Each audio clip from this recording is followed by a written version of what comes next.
Oh, well, you know what? That's perfectly fine. Because we're playing Daggerheart today. One more time Technical and I'll believe difficulties you. will be abound. I don't think it's happening. But let's, Oh yeah, god. you know what? Let's just get into it, and we'll go from there. Uh, Oh, that's great. and then next week we'll not have technical difficulties, hopefully. And we'll also Sounds possible. not be In any playing case, Daggerheart we're next playing week. level 10. Yeah, we won't be playing Daggerheart next week. But this is a level 10 campaign. Didn't want to do the level 1 test play material because you know what? That is designed to be successful, and we said, hey, you know what? We want to struggle. We want this to be hard. And choke me, daddy. Let's make this happen.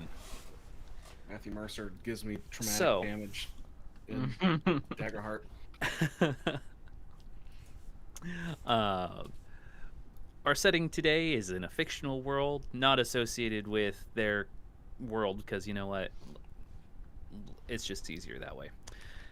We'll be in the town, city, state thing kingdom of Gastonia, uh, with the noble family of the Vaughns. But let's read the little intro we have going here.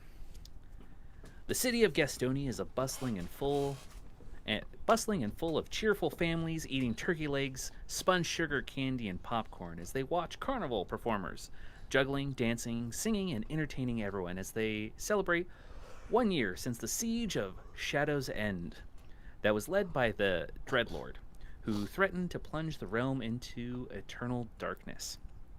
King Gaston Von the Valiant, uh, the ordained ruler of the land, has put on this festival as a reward for you all, your services, and paid for all the food and entertainment for the people. A small gift to help the people and all that, uh, remind everyone that there's a brighter future. And our heroes are. We're gonna start with Alex because you're on the far side on my screen. What hero are you? My name's Grumby Smallhop. I'm a slyborn ribbit rogue.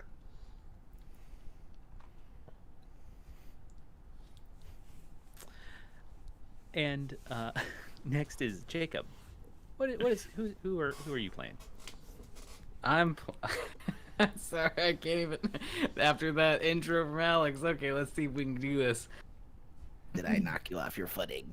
You did. It's this whole thing. This is great. Okay. I'm playing Rocket. Rocket, the Wildborn Katai Seraph. Don't fuck with me, and I won't fuck with you. And That doesn't sound like Bradley Cooper at all.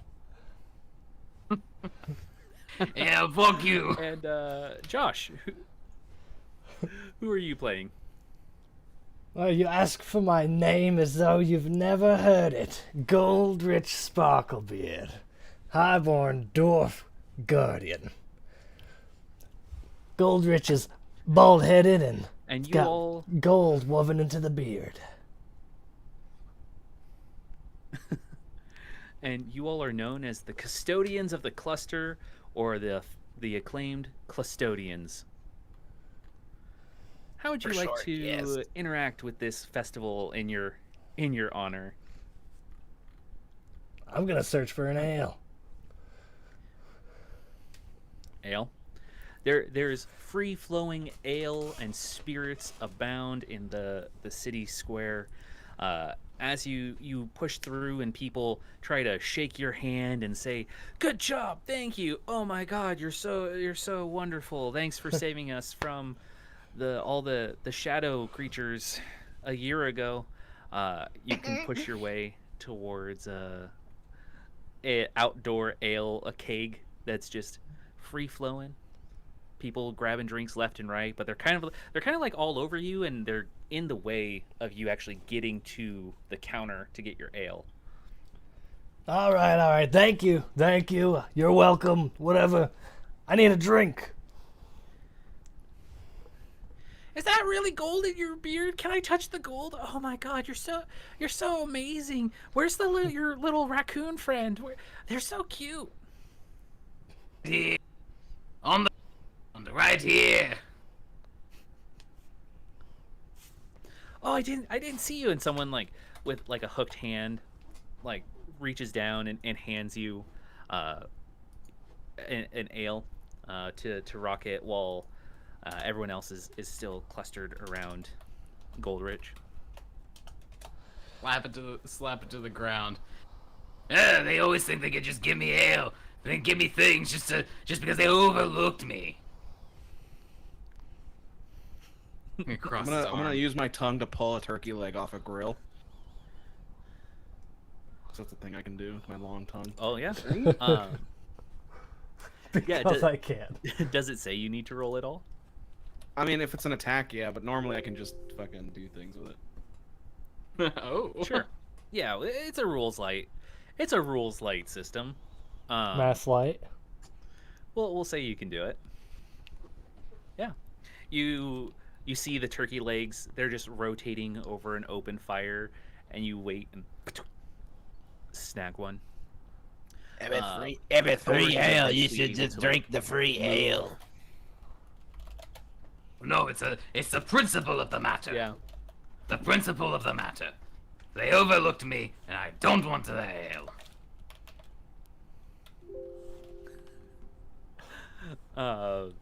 Yeah, you all can have ale as much as you'd like. The servers are pouring heavy. If you want, they also have a little bit of stronger liquor they can pour in to your ale if you want. Goldrich is going to slam one ale and then also slam the glass back on whatever counter and start wandering around looking for games to play. Yeah. There are plenty of carnival games abound. There's also performers you can watch and admire their work. You will see... Let me get my notes here. There's a juggler wearing a harlequin mask as they balance on a chair that's precariously balanced on a table, that's precariously balanced on a ball, that's precariously balanced on another set of balls and boards. As they juggle and the crowd around is clapping. They're not telling any jokes, but they're standing on one foot, juggling balls at this time. There's a street magician who is wearing a disheveled black top hat, thick-rimmed black glasses with medium-length hair. Their spotchy facial hair is very noticeable as they breathe heavy and stare at the audience while talking about butt magic. You'd also see butt magic. There is one person. It is another Qatari individual who is currently held in the stocks, and they don't look particularly happy until they see Goldrick actually, and they're like, Goldrick, oh, I love you, man, as their hands are stuck in the stocks as you look around. Are you slated for execution? But yeah, there's carnival games. Oh, yeah, if you're wandering with, no, I just have to serve my time. I just stole some things from a merchant shop, but they were overcharging people, so I thought it was worth it. Plus, you're all my heroes, and I was like, what would Goldrick do? And I was like, you'd totally do that. Oh, I think you need to study a little harder there. There's books, you can just read them. I mean, like, how can I ever live up to the Battle of the Burlap, Goldrick, where you destroyed the whole crime syndicate hiding inside the burlap factory, or the time that you captured Jiminy Cricket, the hexed cricket, causing objects to become animated? That was a tale. Yes. All right. If I ever, He didn't even capture the cricket. Yeah. I can't believe this nerd believes the comic books are true. Hey, Wait, who are you, little raccoon man? Again, every single time. It's always Goldrick, is always the frog, but never the raccoon. He hasn't even asked me my name. Yeah, yet, what I'm talking about. I've always Oh, I know you. I know you, Grumby. Like it's Gorik and Grumby, the dynamic duo. Nah. Throws his hands This up festival there. needs more executions. But yeah. If you know, if you ever want to, help a little fox guy out, love to get out of here, and maybe I could like be your third companion here. There's already 3 of us. Can't read and can't count. I don't think I need you on my team. My thoughts Oh, exactly. I'll have to go and do my learning. I'll have to do my studies then. One day I'll join you all. I'll throw a handful of gold out As in his front hands of are him still where he bound obviously by can't his reach face. it. Exactly one handful. Oh, Exactly one handful. and To you be very clear. exactly one handful. That's 2 handfuls. Uh, I heard that double. oh yeah, it's true. Children and grown adults are coming over and picking up the gold in front of him, as they also look like, yes, although the festivities are fun, gold and maybe some added food would be helpful, because the king, although he's paying for this, is not known for being charitable in the current years.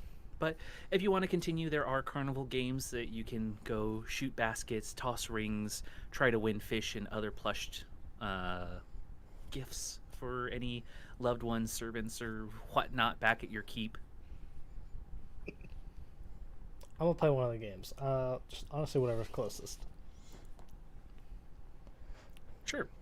Yeah. As you pass by a large cart of flowers full of roses, gardenias, sweet peas, and lilacs, go ahead and do a instinct check. Alright, so I would roll the 2. Add instinct. Yep. I got 13 with hope. Well, that's on the die. 14 with hope. And Okay. yeah, that's just 2d12. I don't use proficiency just yet. That's on weapons. Yeah, that's on weapons. Or Yeah, certain abilities. 13 So with hope. proficiency doesn't really come in here. 14. Yeah, so with that, you gain a hope token on your character sheet, and you smell something foul underneath the scent of the flowers as you stand at the ring toss booth. Ugh, something's And wrong with the old what turtle- soil's here. Yeah, an old turtle man's gonna be. Yeah. You want some rings? As he slowly hands you 5 rings to toss. Yeah, of course.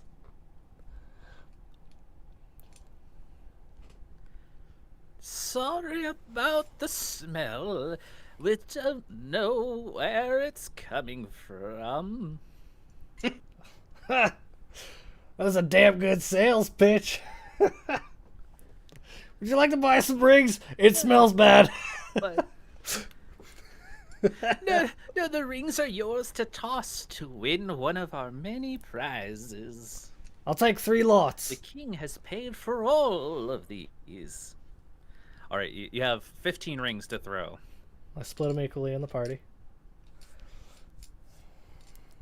All right. Go ahead. If you want to throw rings, do finesse. Nice. I'll Or let you you can guys handle it throw 'em first, with your and tongue, I then I'll guess. show you how it's done. I got a 15 with hope.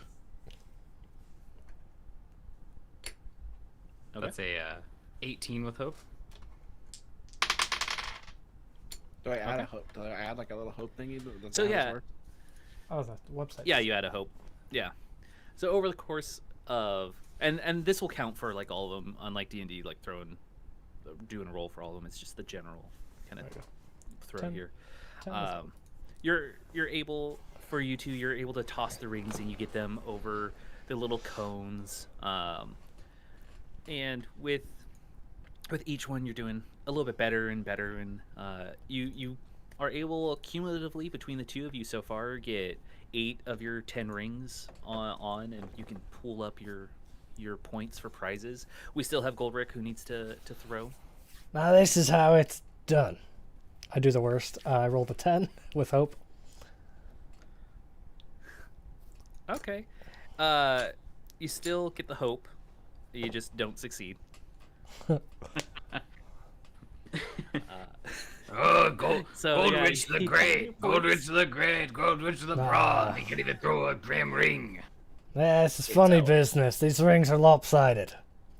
It's always been 90% confidence. Grumpy's right on that. But you have enough points. Yeah, you have enough points that you can either get a goldfish or you can get a small plushed animal. Gotta say, I feel weird about winning a goldfish. And that does feel just a little bit awkward for you. Well, I don't want to take care of it. We'll take a It's just a stuffy. flesh. It's just a stuffed animal. We'll get the stuffed animal. Is there any stuffed animals that look like either of my So partners here? he reaches up. Yeah, he okay, he'll point up with his cane. And there's a frog beaver, a freever. There's a wolf lion. I don't know what to call it. Lion. That you could choose from. A wolf. A wolf. I feel like a wolf lion is just a wolf with a mane. Right, Just a same. normal fucking looking animal. So just a really fuzzy wolf. I think we gotta go. Hey, we obviously have to choose the Freever. The Freever is the obvious choice. Look at it. Why is that? I'm Just just gonna stare you look- down. I have like look at giant it. yellow eyes, so I'm just like I turn to you and look at you, and I do not blink. Why is that? Well, Grumpy, the obvious choice here would be the Freever because it has the most utility. The wolf lion that we just named a few seconds ago that I can't remember the name of is just a pure predator. That's it. Wolf. A wolf. Thank you, God.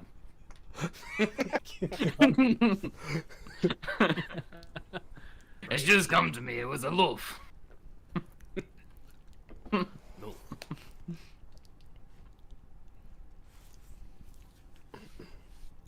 And I mean, look at the tail and the teeth. It's just yeah, so- adorable. Grumpy, are you vying for the The wolf, turtle. or are you just against the Freever? I just wanted to know why. Can you pick one? My arm is getting tired pointing. So we all agree on the Freever then, right? Yeah, whatever. Get the Freever. All right, we'll take the wolf.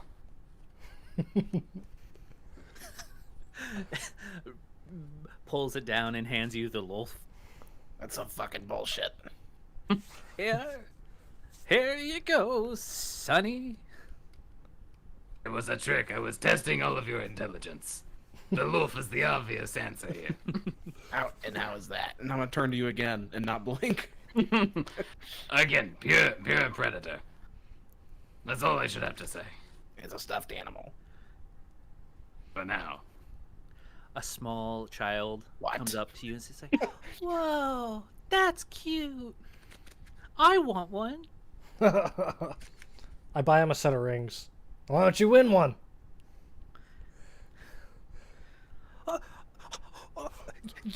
Oh, okay.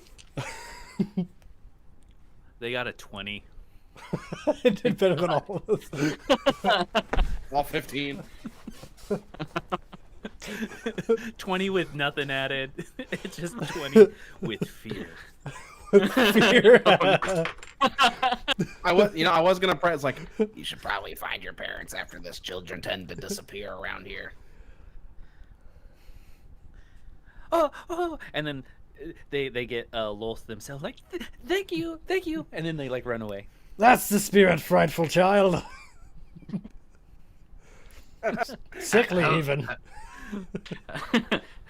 How did they do so well in the game? They were shaking so badly. I'm telling you, the rings are off. These aren't regulation rings, is what you're telling me. They can't be, no. I've thrown a lot of circular hooped objects in these. Well, these are inconsistent. Take it up with the old guy. Well, Mr. Goldrick, if you want to go again, I have another set of rings for you. I'll take them. But I'm having enough of these games. I think I want a hands word you- with your king. You I think don't want to see it's the our king. It's our position. king. Well, yeah, I guess we could partake of the entertainment as well as the games, yeah. Because we tried the ale, we tried the turkey. I guess we got one more box to tick. Let me throw these rings.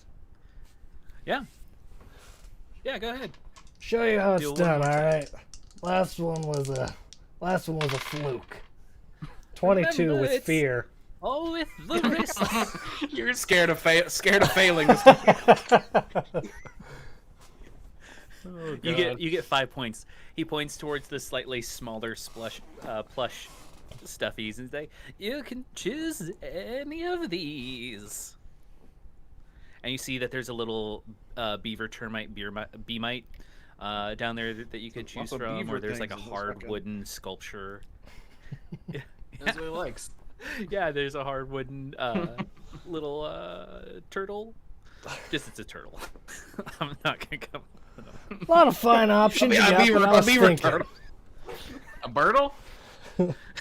This one's a beaver turtle, a birdle. The selection of hybrid animals is great, but I'm wondering, can I just take 5 rings with me as my prize? You said they weren't regulation. I- What do you want I them mean- with you?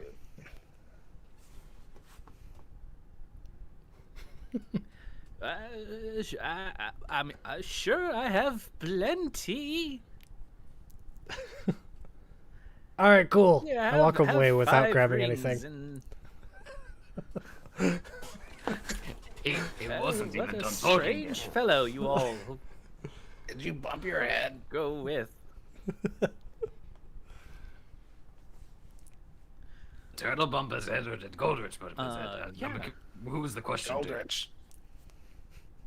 Well, again, 90%. You stay bumping confidence. your head.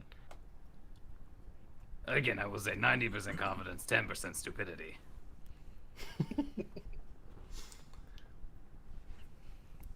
Yeah, as you walk away, there is another Harlequin, like juggler who is walking through the crowd. They're not juggling anything at this time, and they bump into Rocket as they walk.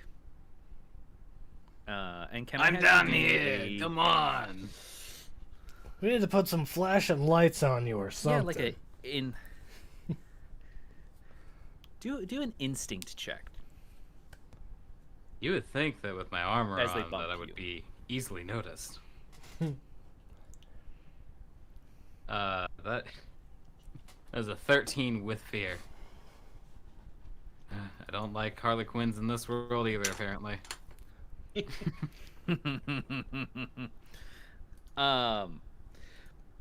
Something about how they move is unnatural, but they're also, it could be part of the performance. As they bump into you, instead of rigidly kind of going with it, it almost feels like they slosh a little bit and take it and then keep walking through the crowd. Ugh. It's just something about people that paint their faces. I just don't like it. It's just why do you have a mask on? It's not. I can't believe they hired a drunk guy to be a clown. Aren't all clowns drunks? You Yeah, probably. As you're walking through the crowd, yeah, people are eating their cotton candy and turkey legs, and you can hear a street magician going, "All right, I shuffled the deck 6 times, and then here's a 6. And here's another 6. That's a pair. Here's a 6. That's a 5. Sorry. That's another Only 5. held And a up 10. fives. And a 10. That's a pair. Guys, just gotta read What this is hard. going as- on there? And he's a short, he's a short little goblin magician. And he's like, "That's incredible!" As he pulls out a pear and bites a pear, and then he like eats Never it, seen and a then with goblin inside before. that, it's 2 other cards that are matching. He's like, "Another pear inside a pear, magic." Magic. This type of magic has always fascinated me because we do such wonderful, crazy things with magic. But then he puts a card in a pear. That's a pretty crazy thing to do. You're supposed to just eat a And- pear. Exactly. I don't know. You said it's crazy, but Yeah, and we this little literally goblin- walked past some butt magic earlier. I wanted to stop, but nobody. Oh, it's the same one. Left behind. It's the same butt This magician. Is, Okay. this is the same butt It's the same magician magician. from earlier. Oh, okay. Did the All pear right. come out of his butt? He's like, all right, anyone, pick a card, any card. And he goes over to like a little girl, and she picks the card, and she shows people, it's the 2 of diamonds. He's like, oh, you're not supposed to tell me. Okay, put it back in. As he shuffles and he shuffles and he shuffles. He's like, all right, now. He puts it, he goes out, and he flips all the cards back over. He's like, where's the 2 of diamonds? It's not here. And then he turns around in the crowd, and the crowd can see that the 2 of diamonds is stuck in his butt. And they're looking around, they're giggling. It's There it is. See, that's magic. I sent it from me over to Josh. Several time zones. And James She's is like, from James's butt over to Josh's butt. Butt magic. That's some real butt magic. He's like, then he farts, and it lands on the table. He's like, there, your card. Is that your card? He's like, wow. That's actually it's a lot of force for a fart. He's If he like, was able to push that out of his ass and Listen, it land on the table. that quite amount of impressive. force was nothing. What I do you farted mean? real bad once. It's in my character sheet. It's one of my core experiences. Is that why you had to leave town? I could probably learn butt magic. At least I'd have a +1 to it. I multi-classed into butt sorcerer. He stops you all. He's like, what luck I have? It's the it's the Clustodians. I love y'all. Here. And he holds out a string and he hands it to Grumby. He's like, all right, pull on the string. Before I We're gonna do take a it, Has string this been magic. in your ass? He looks shifty-eyed. No. I'm that's sure his entire inventory has been in his ass. whoever, if either Goldrich or Rocket are wearing like some sort of cape or something, I will like put my hand in the cape and then grab the string and pull. It works. He's like, yes, just a 1000%. normal string, correct? As he bunches up part of it and he cuts it. He's like, no, it's 2 pieces of string. As he pulls it, and then it's 1 piece of string. And he's like, magic. Now, good magician never does the trick twice. As he goes, okay, now you take the other end of the string, and he pulls it out of the back of his pants. This is the other end. And he groups it back up together as you're still holding onto it with the cape, and he cuts it 3 times. And he's like, see, it's cut 3 times. There's multiple ends. You have an end in your hand, I had an end in my hand, and now there's 4 more ends over here. As he pulls the string, magic. As you see the string go down his sleeve, and he's like, what? Where's the string going? And he pulls it out, and then it's a deck of cards that's attached to it. He's like, I didn't know this was a card trick. As he opens the deck of cards, but it's the other end of the string. He's like, What do you no, mean it's you still a didn't know rope this trick. was a card trick? Magic. I love the idea of a magician who doesn't realize what tricks he's doing as he's doing them. Hang on, let me show you my own trick. Ready? I didn't know I was gonna cut someone in half today. Ready? Are you watching? Are you watching? Ready? He's like, I'm watching.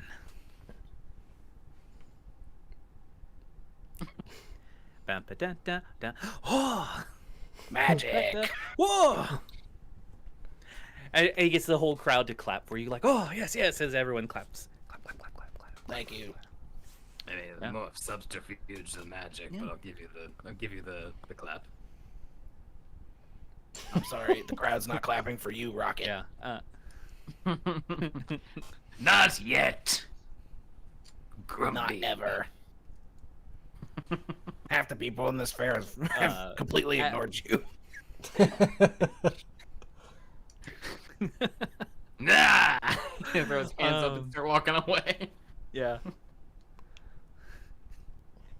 As you walk away, you hear the thick slapping tubular sound of an orc slapping on pipes with his leathery sandals. Nice. Bloop, bloop, bloop, bloop, bloop, bloop, bloop, and he's just Blue playing a man rope. familiar tune. Bloop, bloop, bloop, bloop, bloop, bloop, bloop, bloop, bloop, bloop, bloop, bloop,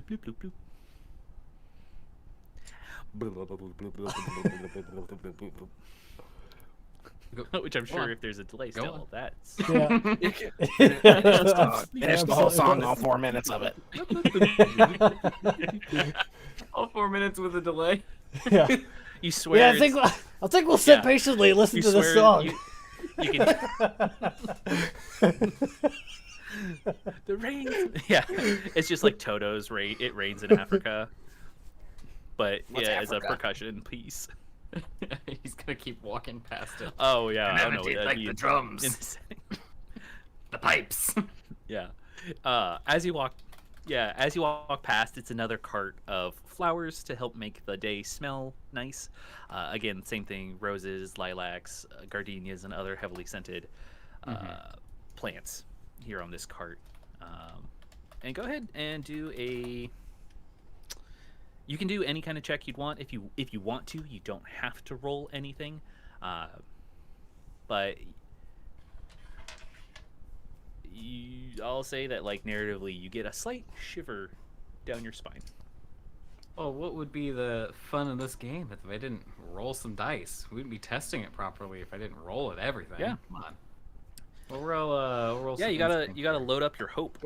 Instinct is perceiving, so it would be Yeah. an instinct thing.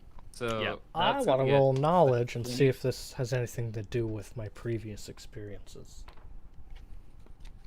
It's gonna be Yeah, definitely. 25 with hope. Roll a 12 with fear. Okay. 15 with fear.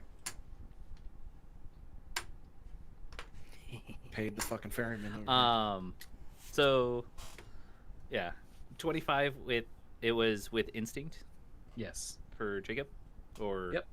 here. And me. yeah. So you both would smell that familiar scent of rotting flesh as an undertone. It's like if you were to bite into something, the back notes of these flowers have the putrid scent of decay. Aerate it. Which could be the flowers. Yeah, there could be a flower in there. There's some that like just smell bad and maybe they weren't chosen correctly. piss-covered However, turtle. Goldrick, you also. Yeah. What Goldrick get on their knowledge? 15 with fear. 15. None of these flowers would have that smell.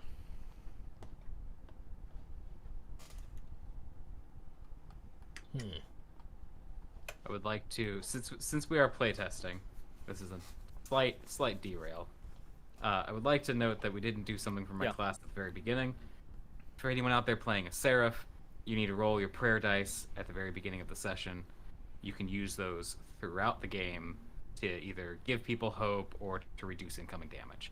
Just throwing that out there now. It's equal to whatever your spellcasting DC or modifier is. Mine's 5d4 altogether, so that's a 15 on my dice. Throwing it out there since we are playtesting. What did you pray for?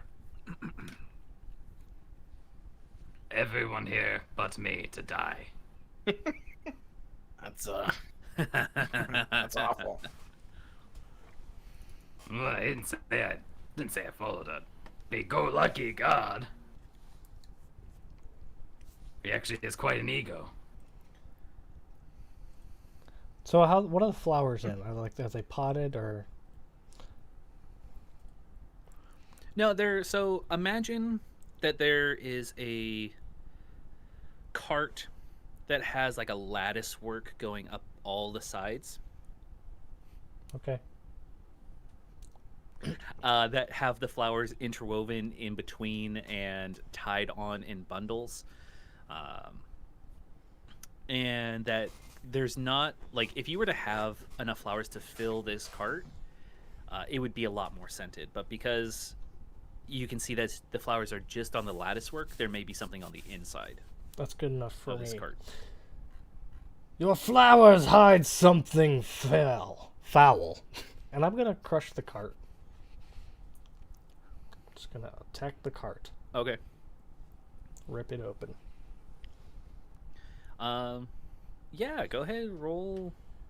Well, I guess, you know, it's an inanimate object, and this is more narrative, non-combat. Go ahead and just roll damage against this cart. Earlier, did you say if we had our weapons on us or not? You should. Yeah, you could have them on you. That thing stays on me. I think that's how I do this. Does 42 sound right? It's 5d10 plus 2. Yeah, I think. And Yeah. Yeah. I should be proficient too. So with I don't that, know. what kind of weapon are you using? I am using a hollowed axe. Okay, I was gonna say if it was like a cane or something, it would be a little different. But as an axe, you cut into the lattice work of this cart, and the scent of decay emanates further out, and it's like you broke the barrier that these flowers were making. And as you start to peer into this, one of the guards is like, "Oi, what are you doing over there? Like, we're trying to have a festivities and you're scaring people. What are you doing?" Hey, we're heroes. It's official hero business. Like, I don't doubt it. You're the Clustodians, but like, oh, like, can we keep it? Oh, what's that smell? What? Did your little raccoon buddy fart over something? The smell is exactly the issue. And I didn't do it. Well,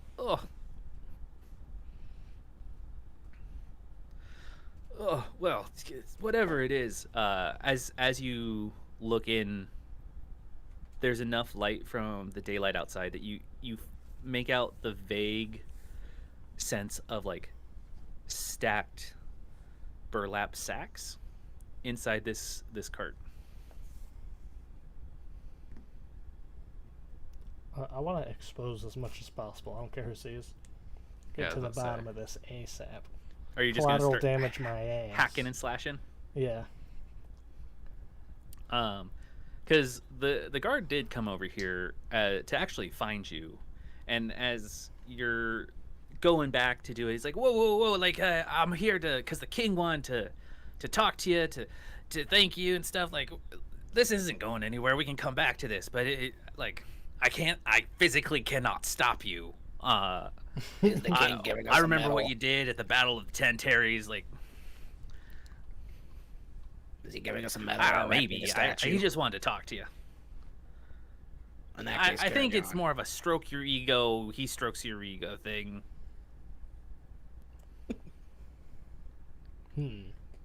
Crack that fucking flower cart. Yeah, Goes big buddy. enough. Buddy, my friend, why don't you help out? Relieve some stress. It looks like it's been a stressful day for you. Why don't you help out? Stab the cart. It's fun. I mean, I'm a king's guard. Like, we can't just stab things. But And we're heroes telling you a direct order. Come on. Yeah, but like, We're the Clustodians. my job is to get you. Yeah, I mean, my job's to get you there, not stab carts. And he like kicks Question it. is And like, why well, I can don't have some you wanna guards stab the come and take cart? this away if you want. I've the had cart. dozens of moments like this where I think something's a bit off and I'm going to investigate. Now, if your king wishes to speak with us, why don't you send him our way instead of ushering us to him? And I can use one of my cards that I actually don't have ready, so I'll do this. Was it a stress point to swap it on? Yeah, in combat it's supposed to, but Okay. yeah, let's do it since it's not like prepared. Put the It's stress not point prepared. on. So I'll put the It's stress point whatever on. the stress cost is, not just Is a it? point. Let me find it. Yeah, It should be in the top right. Of the it's a card, I lightning think. bolt. Okay. Yeah. Man, I don't remember what it's called. Oh. I'll find it. I might actually have it activated. If you don't, I think I have something. But I want to use the. I'll figure out the stress point in a second here. I want to use the presence thing, but I can add my strength to tell them what. Okay. I'm trying to tell them to bring the king to me instead of I'm gonna continue to do what I'm doing, and if the king wishes to speak, send him my way. Okay. Yeah. He's like, I can try, but last time someone did that, they got a custard pie in the face. So I guess it's a win-win. Maybe I'll get a custard pie in the face, and I can have my lunch early. Do you have to roll anything for that? It allows me to add my Like, do you have to strength roll to like the a- roll, so yeah. So it's a presence thing, Yeah. but I get to also add my strength. Let's roll. Oh boy, that's a match. That's an 11-11. So I guess Make a wish. I'm gonna add nothing. Nice. Crit, crit, crit. Ooh. Stress point for nothing. Cool. So yeah, he's like, I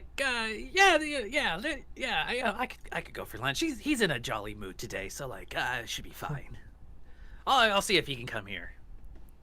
And I assume then you just start whacking on this cart to cut That's it right. open, or Yep, and the Yeah, burlap sack. I'm gonna cut one of those open too. I'll help out.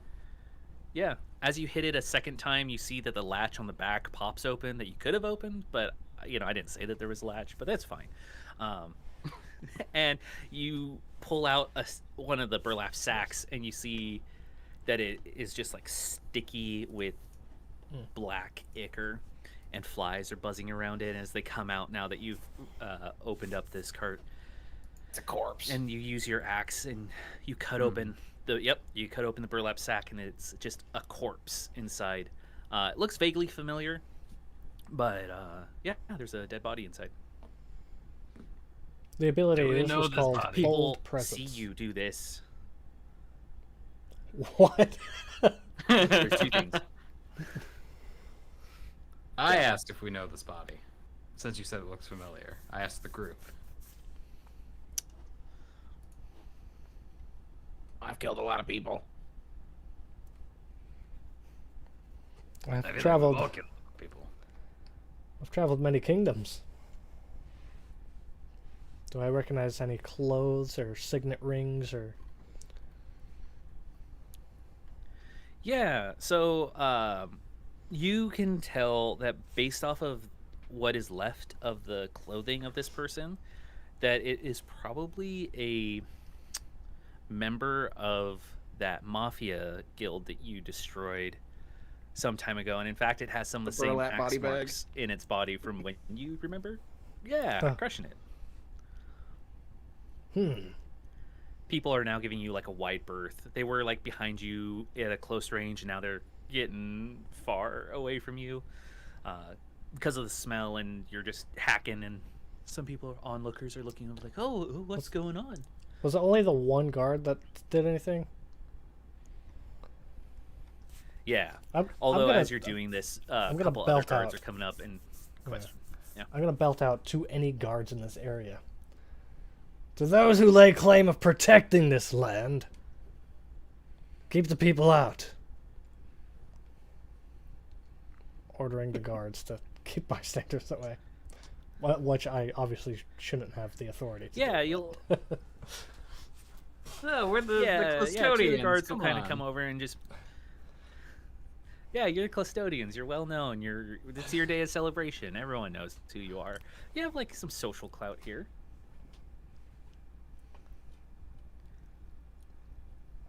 Two guards come over and they're like, "Oh yeah. I mean, that smell. I mean, we can move this cart if you'd like, or we should probably get it out of the way." You should probably be Figure out checking what's all the going on here. carts. You should probably find out why this is here at all. Yeah. Jim Bob, you go tell the others to check the other carts. I'll watch this one. We'll keep the kids away from poking bodies and stuff.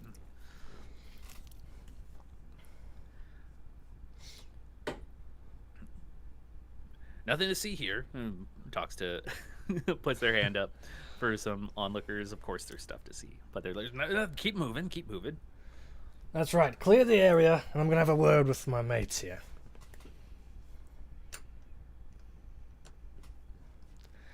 So this one. As he vanishes into pixelated hell.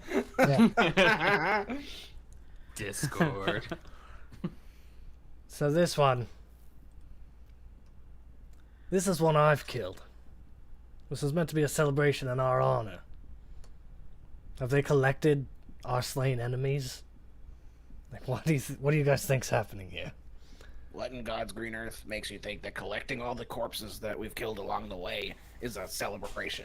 I've hoped to the gods it's not, but I'm trying to understand why any of this is happening. Why any of this is here, I mean. How many body bags are there? Inside there, there's probably about 25, The one flower cart? just like stacked on top of each other, like, yeah, and like sausages. Sheesh. Or they're really small people. It's just like, I mean, there's also they're dead bodies, so they have less mass than when they were alive. Yeah. Well, I guess for your hypothesis, it would totally depend on if the other carts also carry bodies of what we've killed previously. Well, I don't know. That turtle guy smelled real bad, so I'm assuming there's got to be some kind of bad actor going on. Why else would they have all these corpses? I mean, at the end of the day, aren't we all just bad actors? I know I am. But, you know, I didn't put the corpses here. So if we went into the other carts and found other dead bodies, what would we find? What would we find for you? I mean, I assume, you know, Jiminy and his crickets would be there, but what about for the rest of you? I mean, let the guards handle it. Let's go talk to the king. Bring the body with us and throw it in his face or something. I sigh, knowing I have to carry the body. I don't know. I'm pretty strong. What's your strength? I think I've been Plus plus 4. 5. Okay. Alright, so Rocket. One good. arm's thing. Imagine you being tiny is why I was thinking that. But alright, yeah, no, that's fine. That's good. Now I'm happy that I don't have to touch it. I dust off my half cape, like my just left shoulder cape, whatever that's called. Goldrich, you used A cape. Goldrich. The cape was used for touching someone's butt rope. Yeah. And you're worried about a dead body. I can deal with butts a lot more than I can deal with dead. Especially dead ones. It can't even do anything to you. It's dead. Look at it. He's just like lifting it up and down. Moving it. They can't do anything. That's just Just shakes it disrespectful. around. He was a criminal. Come on. I guarantee this is the least of the disrespect his body actually deserves. I get it. He's dead. It's whatever. But, like, you're the one playing with the dead body. He sets him up kind of like a puppet. Oh, hey guys, look, it's me. I'm a dead body. This isn't disrespectful at all. I'm gonna hog tie you with a butt rope if you keep that up. Yes, he makes him salute. Oh, sir, yes, sir. Just Weekend at Bernie's' poor corpse. Goldrich lets out a laugh. Good enough. Okay, are we going to the king? Yeah, let's go to the king. Yeah, you have to make that corpse walk, though. That's not a problem. He's just walking behind it, just holding it by the hips and trying to move it.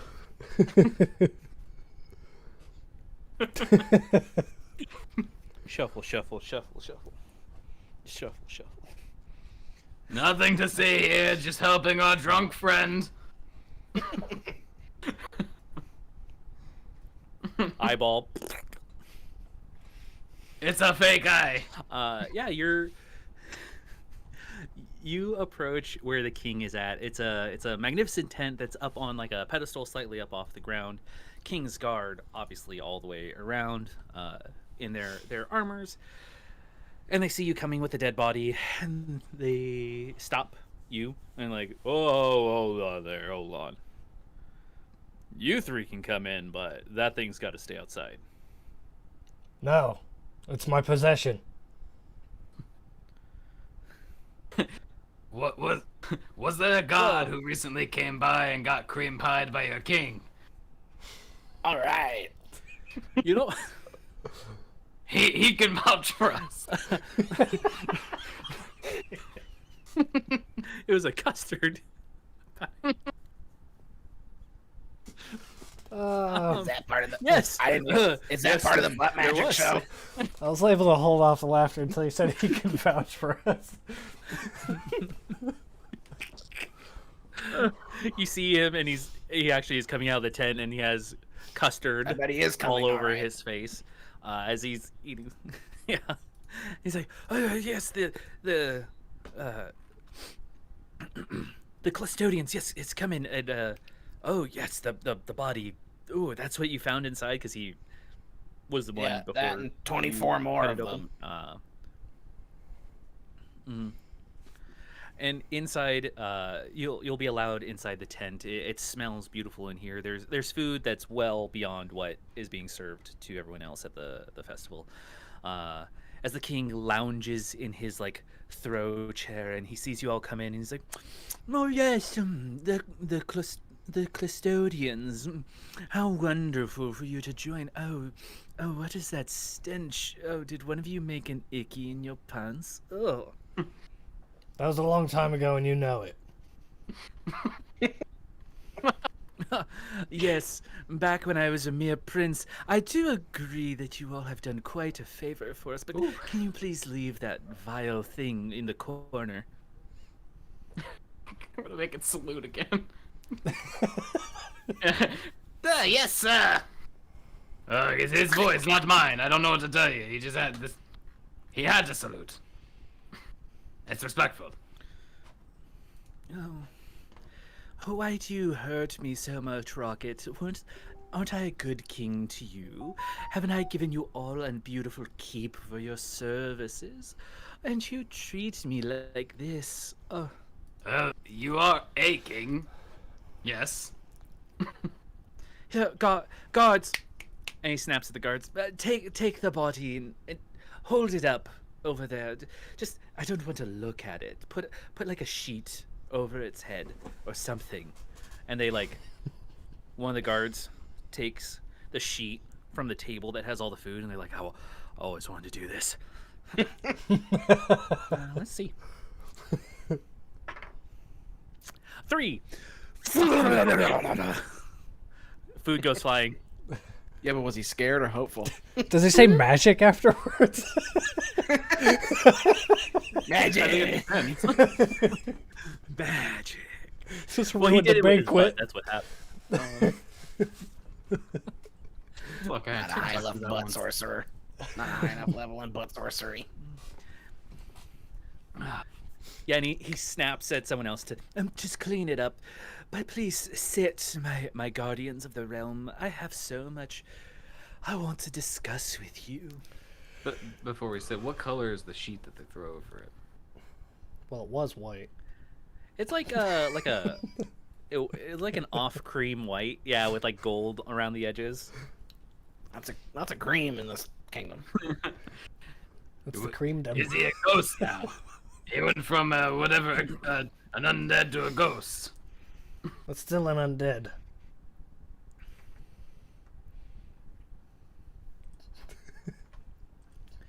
Oh, yeah. Which we don't need that kind of sass yes, here. We're look, trying to look, make a please, joke. please. Oh, I had a quote for this one. Oh, sit. Your words are vapid indulgences and of guttural tones, but please just sit. I sit. I plop onto the ground. Blunk. I grab one of the nicest chairs close to the king. So we'll get to that thing later, but I really want to thank you for all the work that you've done securing the kingdom here. Now, it has come to my attention that your keep is lacking of any servants or guards or anything. And I just want to make sure that you know how to take care of the keep I gave you. I mean, isn't that the job of the servants and our It was in guards? the family. Yes, and that's where I was hoping that you would, be good stewards of the land and hire some, but I see that over the course of the last year, you have been neglecting your duties as new nobles of the land. It's called a keep, doesn't it keep itself? That is a misnomer. We should fix that at some point. What happened to all the servants that were there the first day we showed up? Well, if you do remember, it was a dark time, when the Dreadlord murdered them all, and I don't think there was one left after he was done. But cousins will be like that sometimes.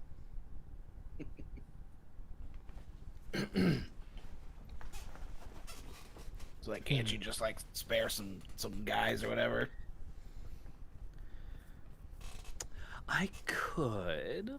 I do have so many. As he looks around, and as he's looking around, you hear the scuffling sounds of tunics and leather as a small, like, teen kid with shabby hair and like bright emerald green eyes pushes his way through, but is held back by guards. He's like, no, I must talk to the king. I must talk to the king.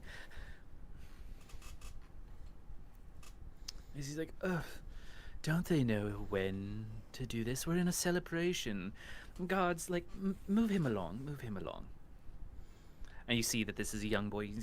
He's got fire in his heart, and he's trying to get assistance as he calls out towards the Clustodians, like, rockets, we need your assistance. Who is we?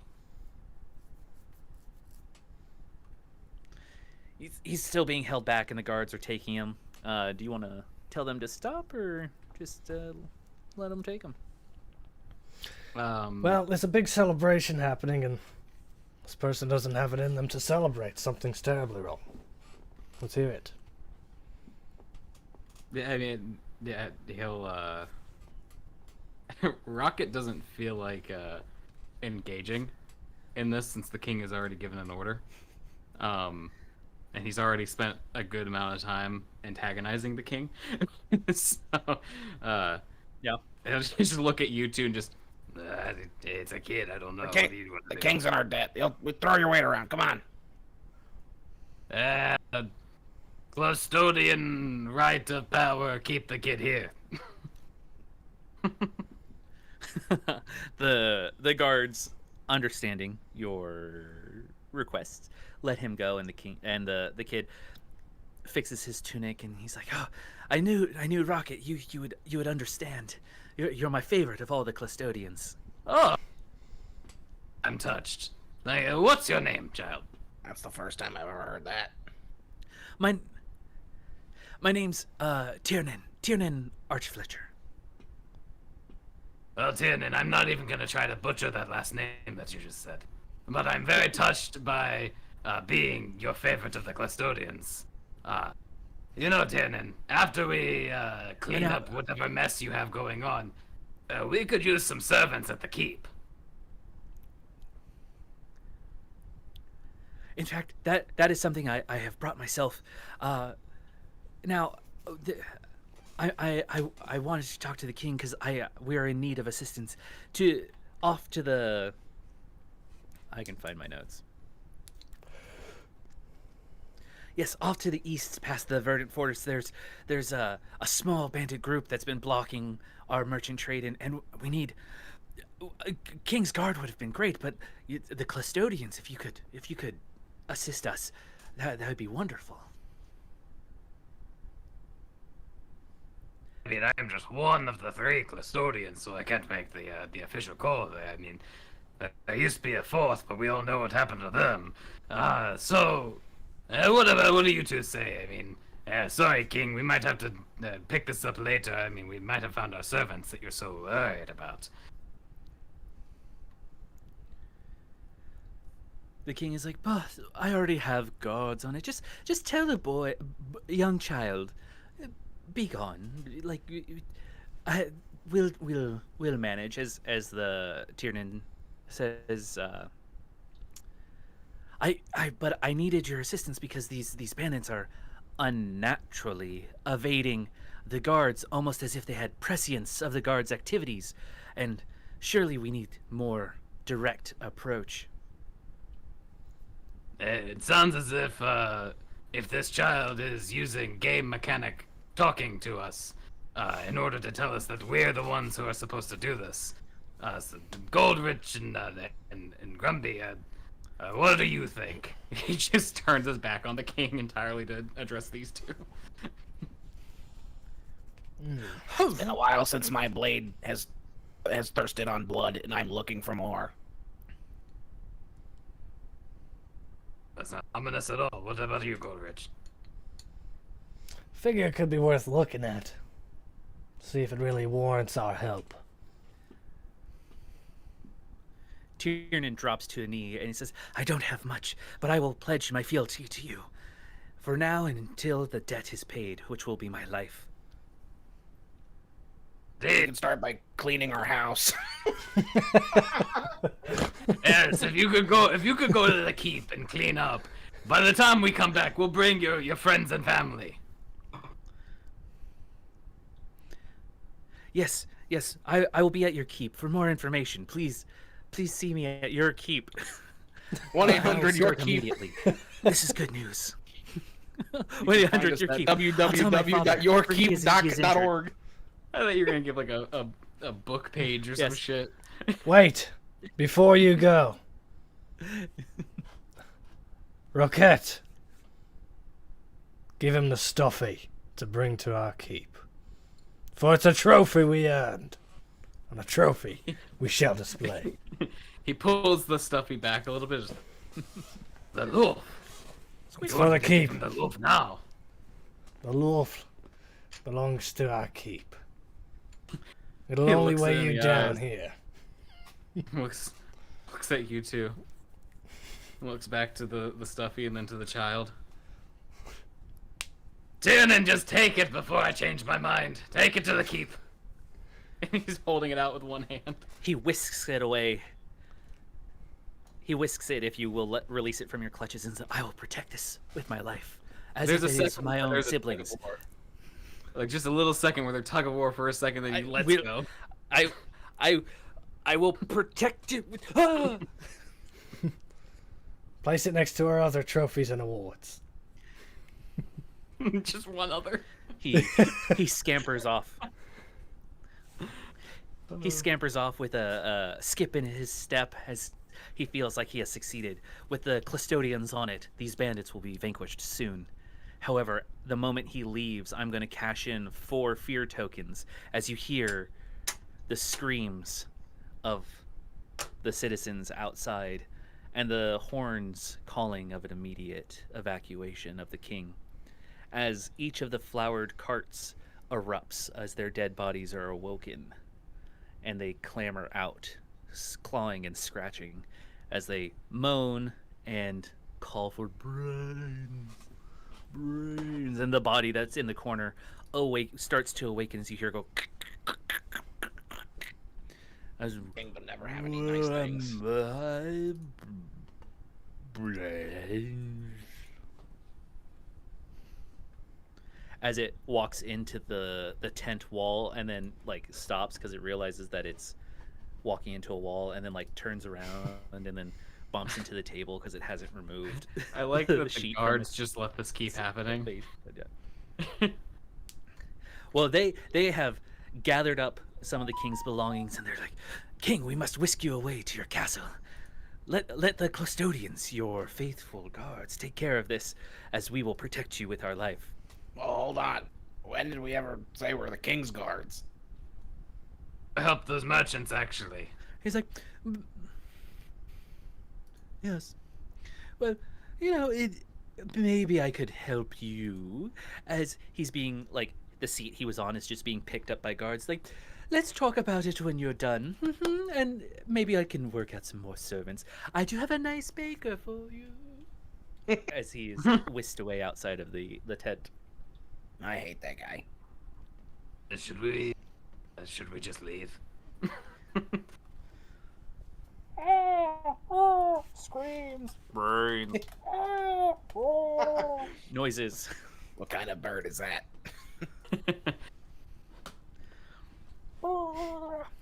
And in the distance, you just hear a familiar voice using some kind of magical means, and calls out each of your names.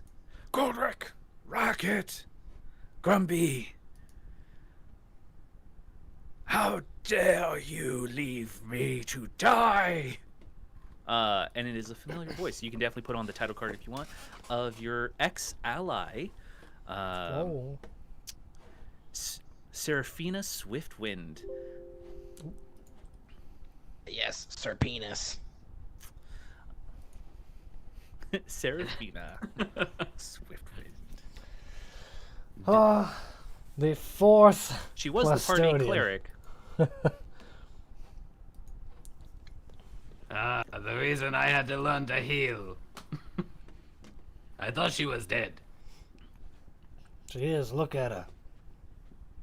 I can't see her. We're in a tent. Right. Let's look at her. Well, shouldn't we deal with this fucking dead guy first?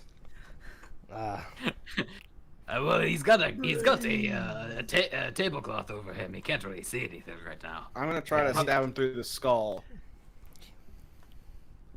Sure, he picks up what he thinks is a small child, but it's actually just a turkey body. And he's like, "Remember me," as he tries to bite through the tablecloth at the turkey.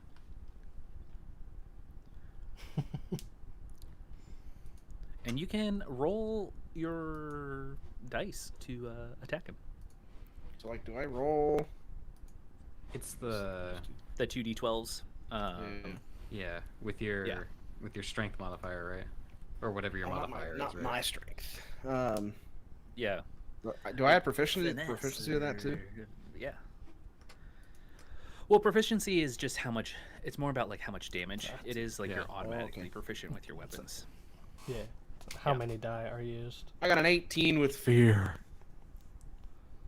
The smell is Fear? scary. Yeah, go ahead. Roll damage. All right, with my short sword in hand. Roll a lot of damage for a short sword. Roll. Here we go. 34 damage.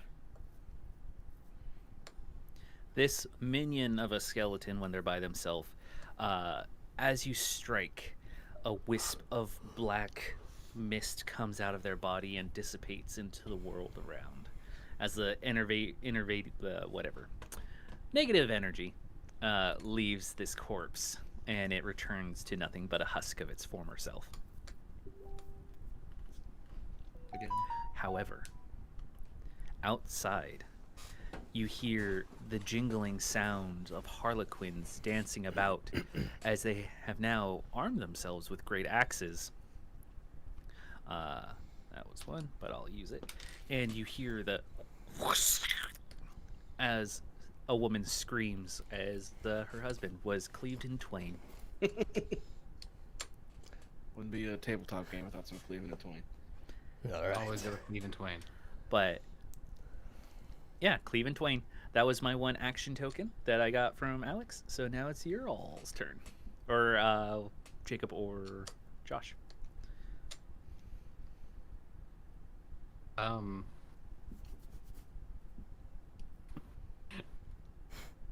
What do you want to do, Goldrich? Well, I reassess my surroundings because I definitely wasn't just looking up the name of the Dark Avatar.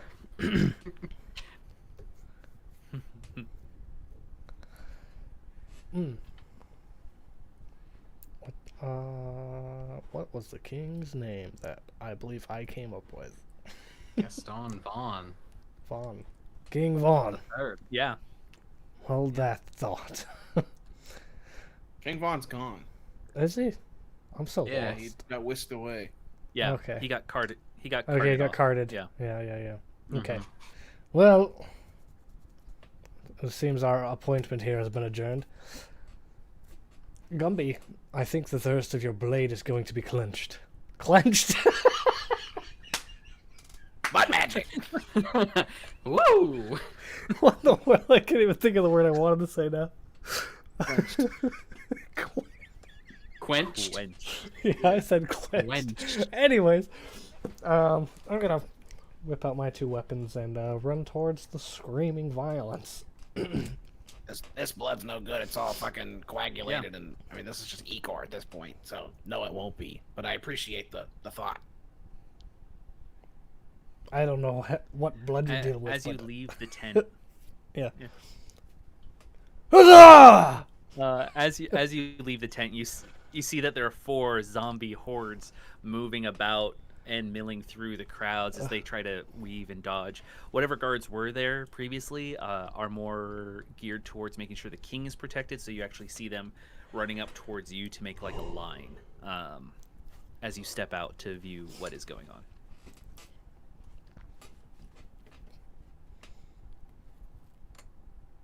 Right. And smack dab in the center at a far distance is your friend Seraphina.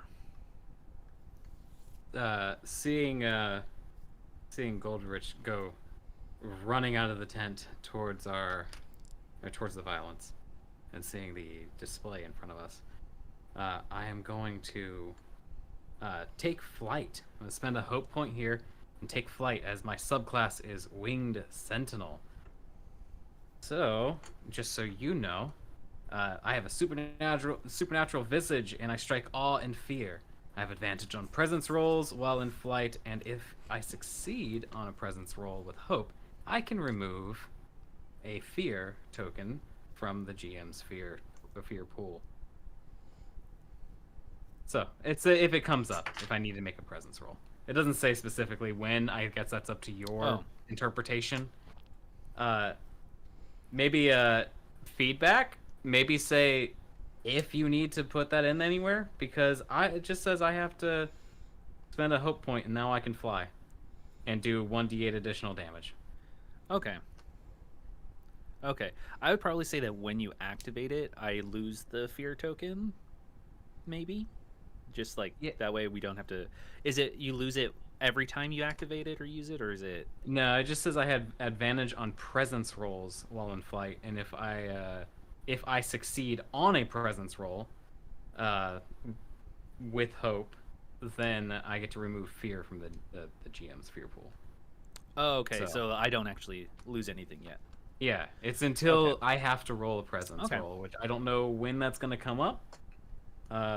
Charm, perform, deceive. Intimidating. Like if you try to or intimidate, if you try to intimidate somebody, or even encourage, potentially, like there's a crowd of people, if you stop and then you turn around and be like, run, I have this, and then you could do that as well. Or I would probably say, like, if you were trying to support an ally and when you're giving advantage and you roll, no, then that would break it.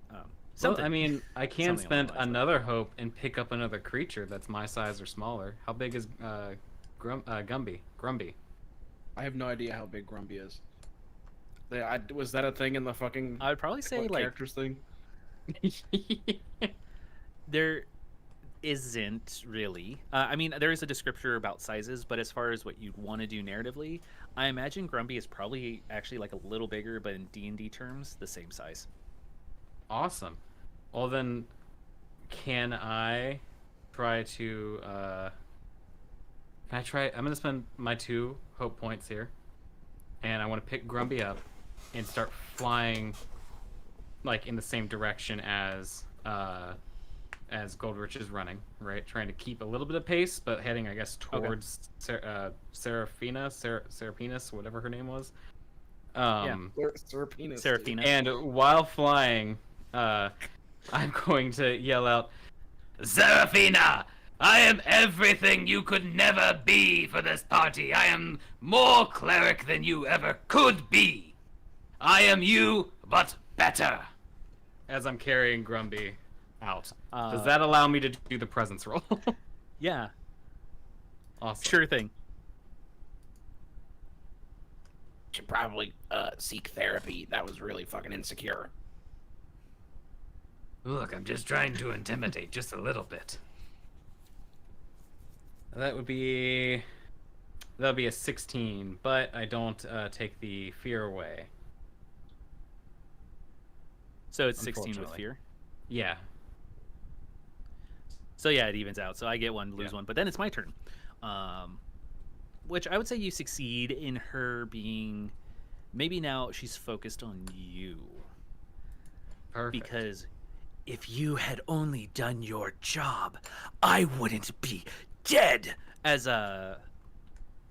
Let me Let down. me look at her abilities here. Let me down. She moves her hands, and you see this like blue and black flame in her hand as she shoots a necrotic blast at you. For a, I don't think you'll hit because yours is high, 12 to hit, so it just goes wide. Because yours is a 17. No. No, No. Mine's 17. Alex is a Yeah, 17. his is 17. Yeah. Yours is 8. So Yeah, this mine definitely is hits 8. you. Okay, damage. We're learning out here, Nine. y'all. 15. 22 points of damage. Okay. So that will give you two hit points unless you can reduce it. I can, and I want to, just out of the aspect of using the thing for the first time. So when I use I can reduce it with the armor slots, right? Yes. Right. And it's is it by my armor? Yeah. Mm-hmm. Okay, so that Yeah, 22. so it's what then your armor minus rating 7. is. Got it. Uh, Cool. uh, So that would bring it down to just 1 HP. yeah. Yeah, so you take 1 hit point. Cool. So I'll take the hit point. Also drop Grumby as it's happening as they requested. I'm gonna try to drop them at Goldrich though, so it's like a same area, you know. Kind of so you can keep running, Yeah. you know. Yeah, I have one more token that I can use. There's a lot of things to keep track of.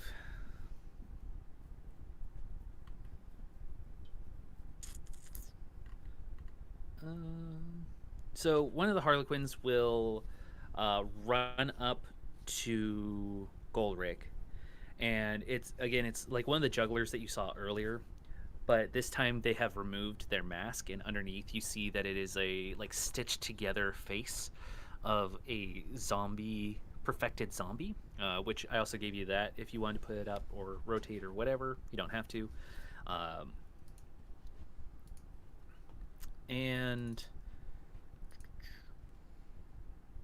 they will attempt to attack you with their great axe. This is to Goldrick, which will hit because I rolled a 15 before I added anything, and yours you said was 6. Yep, I believe.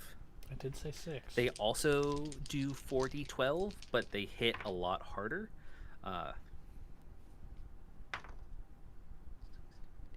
26 points of damage.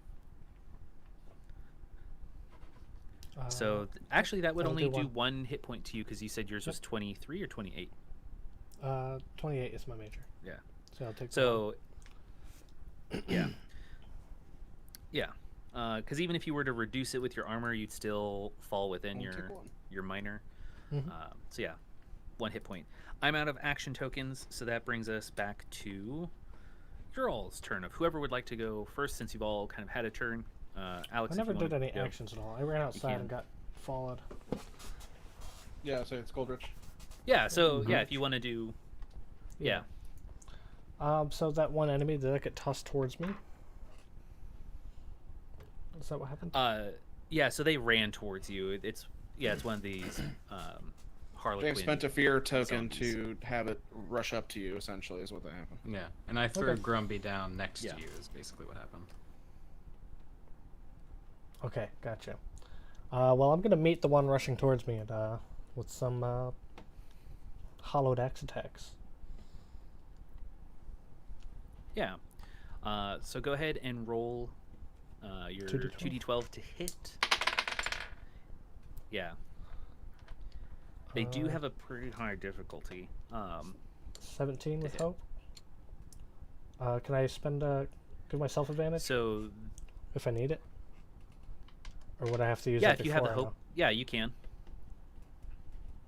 I would say I think you're supposed to use it before, but because you're so close, I would just say yeah, you could use a hope token. Alright. Because One you hope got spent. hope right on the Yeah. attack. Yep. Yeah. 16, 17 plus 6. I got a bunch. 23. Yeah, that hits because their difficulty is 20. Nice. So go ahead and roll damage. Damage is gonna be 32. Okay, that will do 1 point of damage. Haha! My onslaught ability. When you successfully hit, your weapon will never deal beneath the target's major damage threshold. This means you will always deal a minimum of 2 HP of damage. Okay, so then 2 then this Yep. time. Yep. Cool. Yeah, as they look at you, they're like, I remember your face. I'm going to cut it from your body. I wish And to as see you look you at them, try. Many have come are from my odd. face. Heyo. I'm glad I get a second chance. You can tell that it's like one of the one of the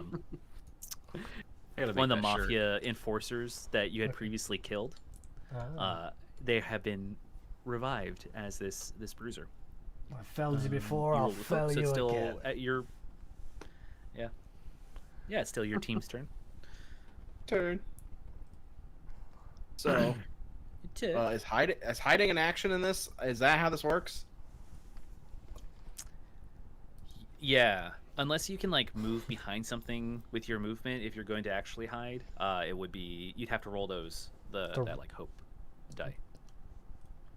Well, like, because the rogue action hide is like, doesn't say I have to roll to hide. It just says I move into it and people can't see me. I Yeah, move to a it's like- location it's where enemies can see you. And- You are hidden. You're hidden that kind of thing. unless you move or attack. I Yeah, think. so yeah, that's the yeah. So if you move to a place where we can't see you, then you're hidden. But like if you're within an area where people could see you, you do have to roll to hide. So there are like carts and stands, and again like that the ale stand. Like if you were to run behind there, you would be hidden. Oh, you know what? Maybe I don't even have to hide. I'm gonna flank advantage with Goldrich here, so I get my sneak attack bonus. Okay, so your hide would not be an action. It's just if you use your movement to get to a place where you're out of sight. Yeah. That's what it doesn't say anything about rolling. It sounds like wait a second, I don't Right. know. But I don't have to hide. I was gonna get the hide for the sneak attack, but I don't. As long as I have advantage, I get the sneak attack. So if I flank advantage you, because you're within close range, melee range, Goldrich is, so I can actually do this anyway. So I'm gonna do first attack with advantage. I have a short sword and a parrying dagger. 17 with hope. Okay. In the first attack. That will miss unless you want to burn a hope. Yeah, to I'll try do and get that. advantage. Might as well, right? Well, I have advantage on it already. That was 17 with advantage. Oh, then yeah. Miss. Then yeah, you miss on your first strike. Second one with advantage. That's a 13 with fear.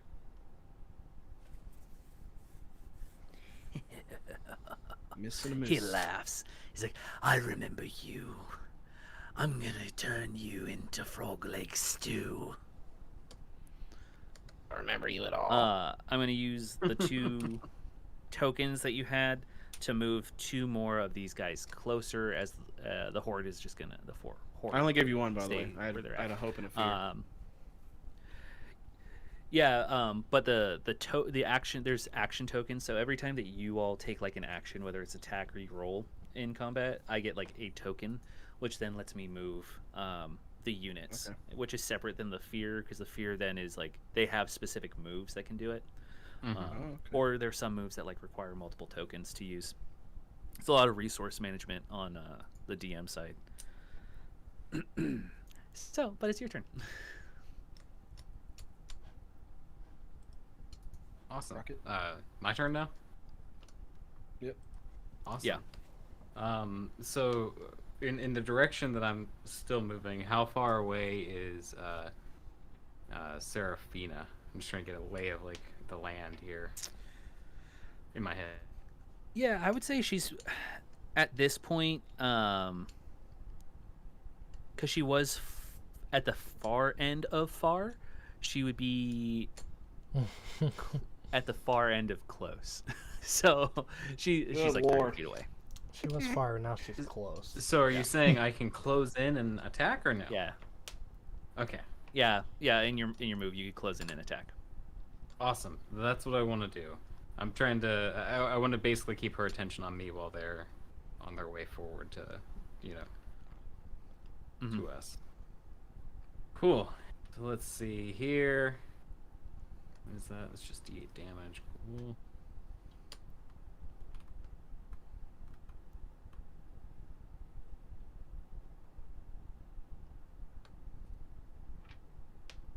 Damage.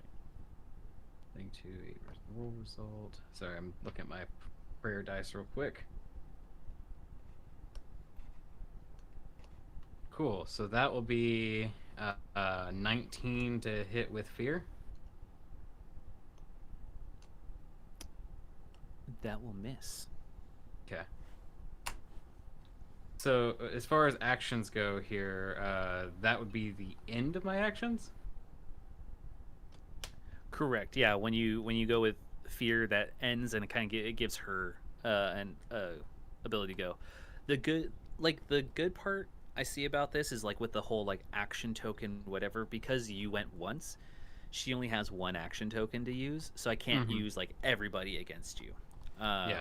So I can like activate it to either move a horde towards you or like move one of these other creatures. Got it. But for this purposes, and it's her, and she wants her attention on you.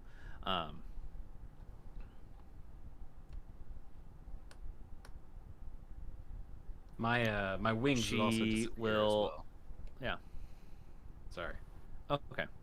She has a move called Dance of Death, where you mark a stress for her. She has. So she's going to mark a stress, Dance of Death, to activate 1d4 additional adversaries. I get 1.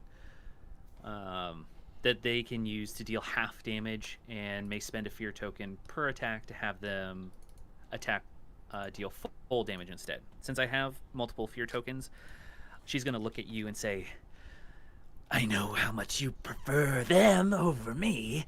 and call for one of the bruisers to attack Goldrick again.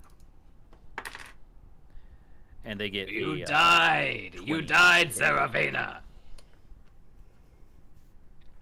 Anyone could have made the mistake. Come on. What were the rolls? Oh! 29 plus 12 is 41 plus 10, 51 51? against Goldrick. Okay. Yeah. 51's exactly my severe thing, so I'm gonna definitely use So that. I believe you. Yeah. Yeah. So then you'll take 2 hit Yep. points. I use one believe. armor slot, and then two that hit would points. end her turn. Image.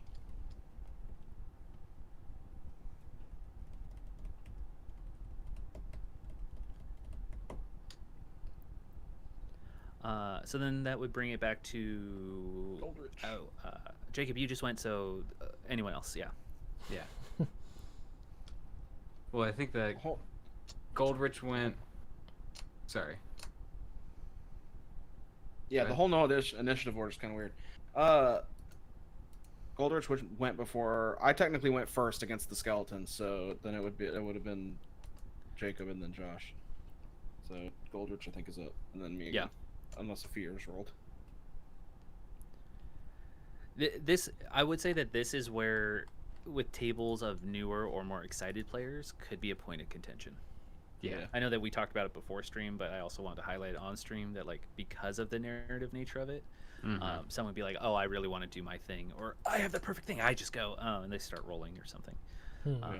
So definitely a session 0 or pre-game playing this to be like, "No, we're all going to take turns." Yeah. So yeah, Josh's turn. Okay.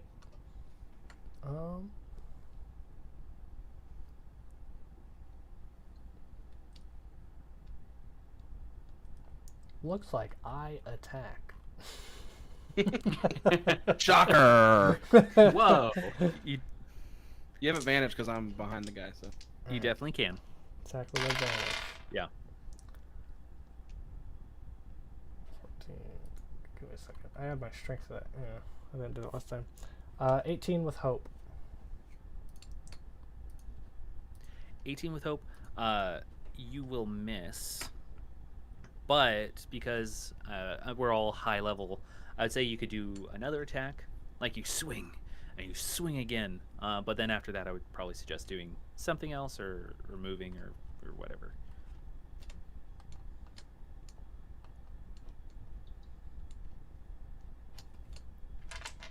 I attack.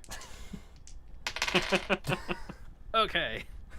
18 really with hope. hard to think about. And you added your strength. Yeah, I got 18 both times, I think. It misses again. They are fairly difficult creatures. As it laughs, it's like, "I prepared for our battle this time," as it licks its blade. And you rolled with hope on that one, so it's still your all's turn. I'll just let someone else do something. you got anything else? You got any spells you can throw at him or whatever?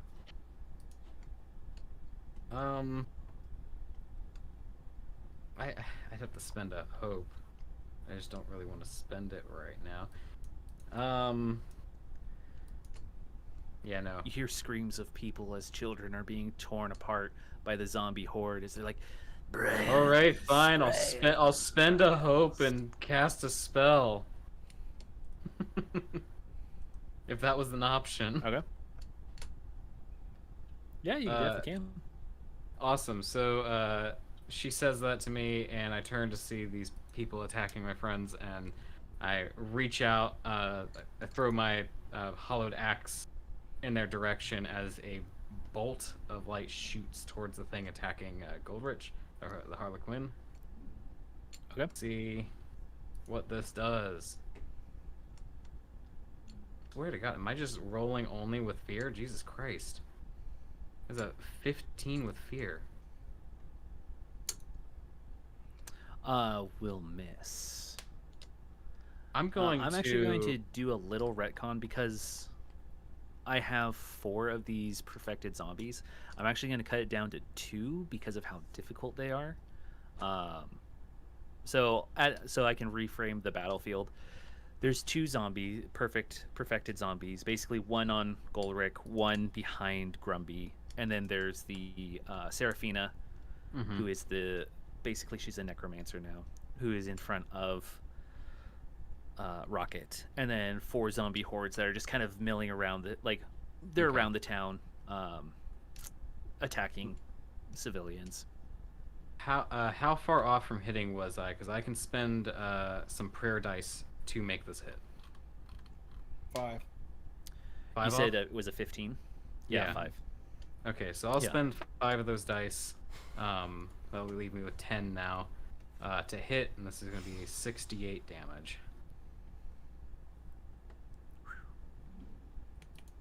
Let's go. 1 second. You have to actually press how many dice you want to roll here. It doesn't just automatically, when you click 68, roll 68. So it gave me negative 25. You heal them. Wow. Okay, so that'll be 11 for 25. that'll be 32. What it looks like. 32. As long as I'm doing Okay. this right. They'll take a point of damage.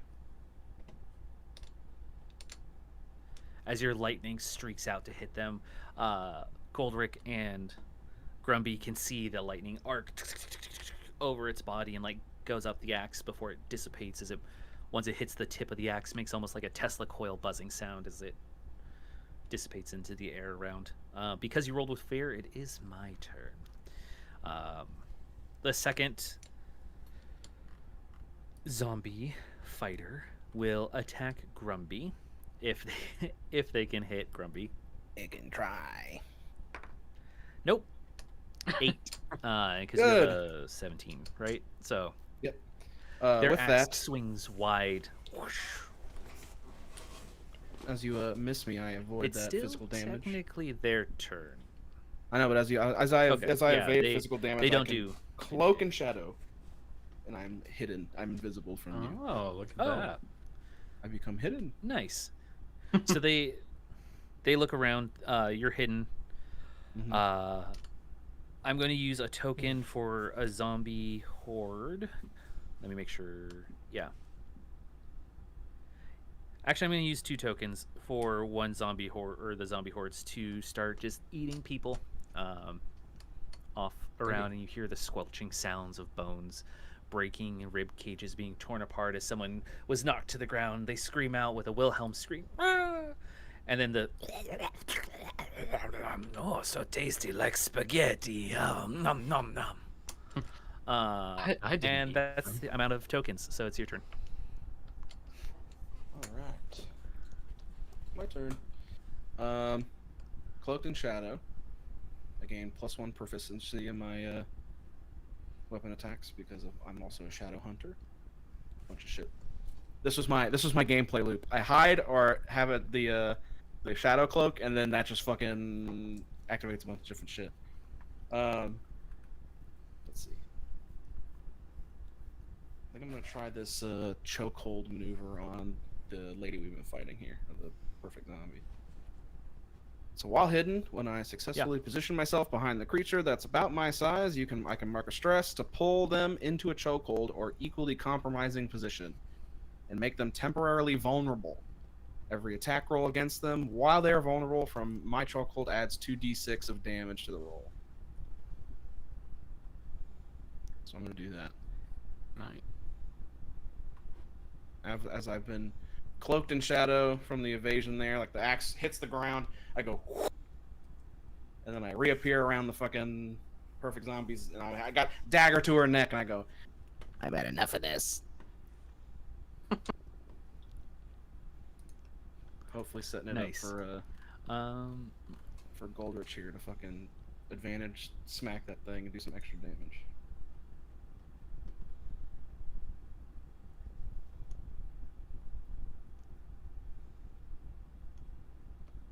I don't know what it takes to get out of the chokehold. I wanted to just make sure I had.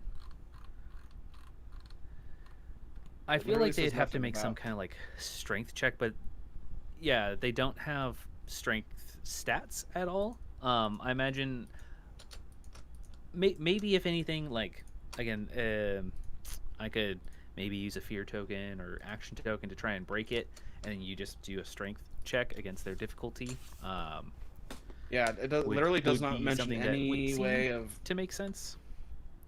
I don't know. It doesn't say any way. It just says I'm chokeholding you. The period. The end. There's no strength contest. Yeah. There's no any type of Yeah. contest. There's no at the end of your turn you get to try and break out of this thing. It's just like here I am. It's a narrative chokehold.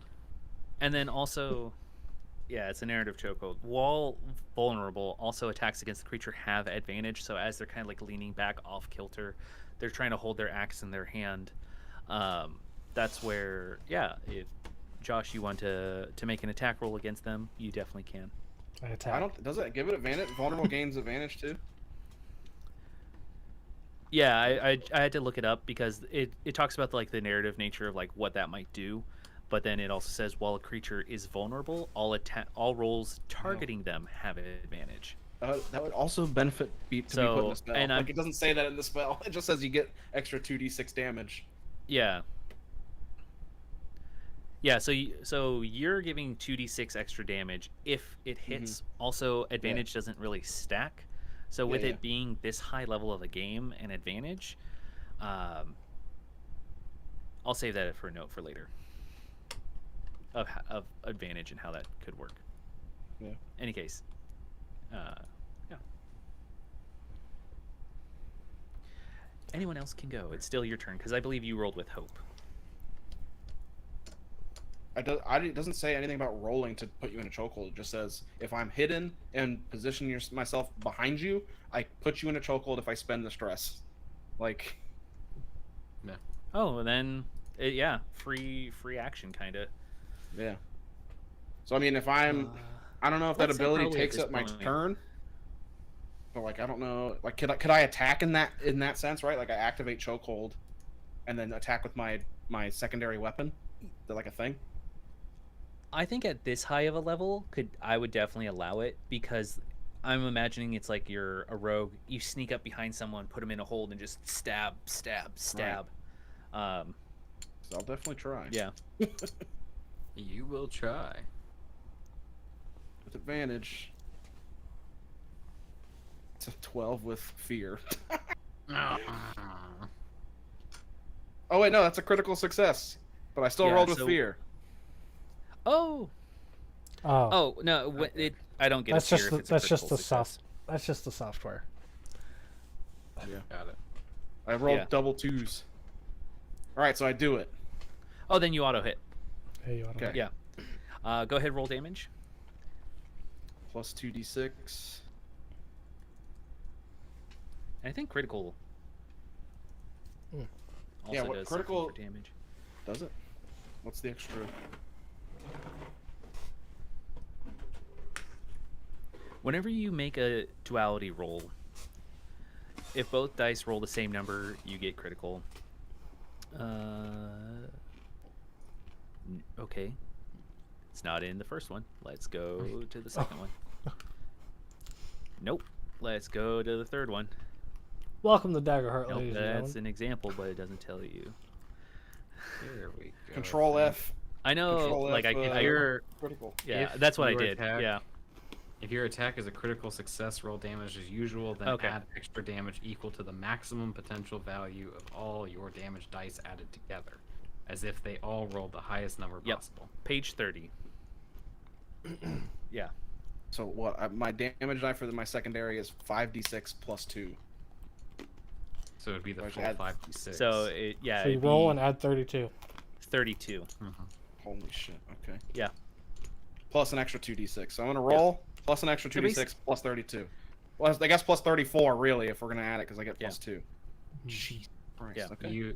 So here's something neat here. Whenever you make a duality roll, if both dice roll the same number, you automatically roll a critical success, even if you would have otherwise failed because the total is lower than your roll's difficulty. This also counts as a roll with hope, but not only do you gain hope, you also clear a stress. So if you have any stress, you'll clear that. Okay, alright, Yeah. My one stress I had spent. Yeah. For the chokehold. Let's roll this damage because I'm interested to see what the number is. 58 damage Nice. with my secondary weapon. Can we, Let's see also, what that I need really to. I need means. to go to the bathroom. Can we do the? Yeah, I gotta go to the break? bathroom. Yeah. Yeah. Yeah, me too. That's 2 points of damage, by the way, on your Let's critical. go. 2 HP. When we come back, I'll explain what that looks Um, like. Yeah. Yeah. All right. Breaky. Cut to a clip.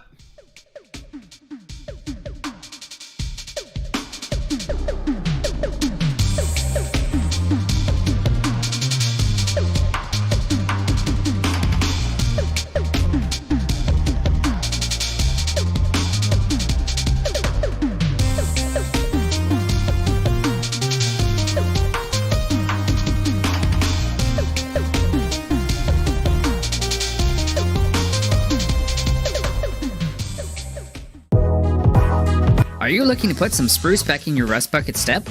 Does your automaton need some fresh oil to get them going in the morning?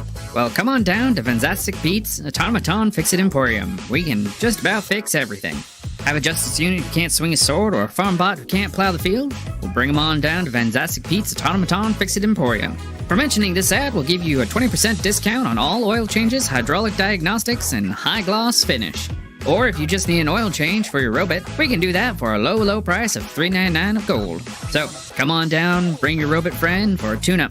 While you're here, make sure to stock up on Fantastic Pete's synthetic blend of Warforged motor oil. We only serve the best here at Fantastic Pete's, and when you're here, your family. We're located just off exit 17 on row 37.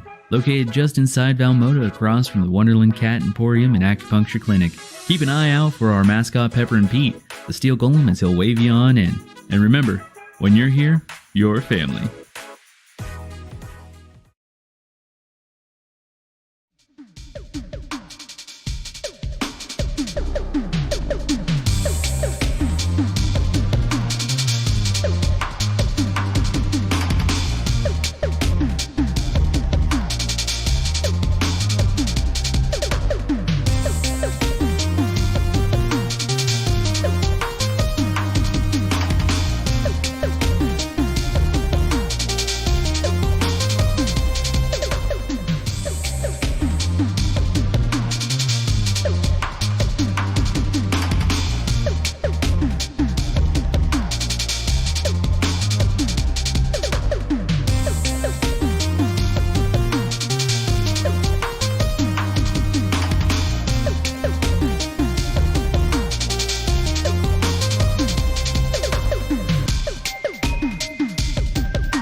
Listen. No, really, listen. Did you know that every day you're just throwing money away online? Well, you are. No, shut up, you are. Did you know there's a simple web extension you can add to your browser? It's called Electrum. Electrum saves the site you're on, and it looks for the best prices and possible coupons so that you can save that sweet, sweet gold on your online purchases. See this dagger? Look how shiny. With Electrum, I saved nearly 3 copper pieces on this dagger. Think about that. When you're spelunking into dungeons and throwing those daggers left and right, you run out, right? And unless you find a dragon's hoard in the keep, it's on you to resupply your collection of daggers, darts, arrows, and caltrips. With Electrum, you're guaranteed to save on each of your purchases. Over the last year, I've saved nearly a platinum piece with all the savings that Electrum has been able to cut from those Vimmerosian prices. I could invest those savings back into adventuring gear, or I could buy a round of drinks for the party after a successful raid. And that's all thanks to Electrum, the web plugin that will save you money on your online purchases. Just follow our link and sign up now. Why are you waiting? Go, now! Well, maybe after the rest of the video, but go after that, and make sure to tell them we sent you.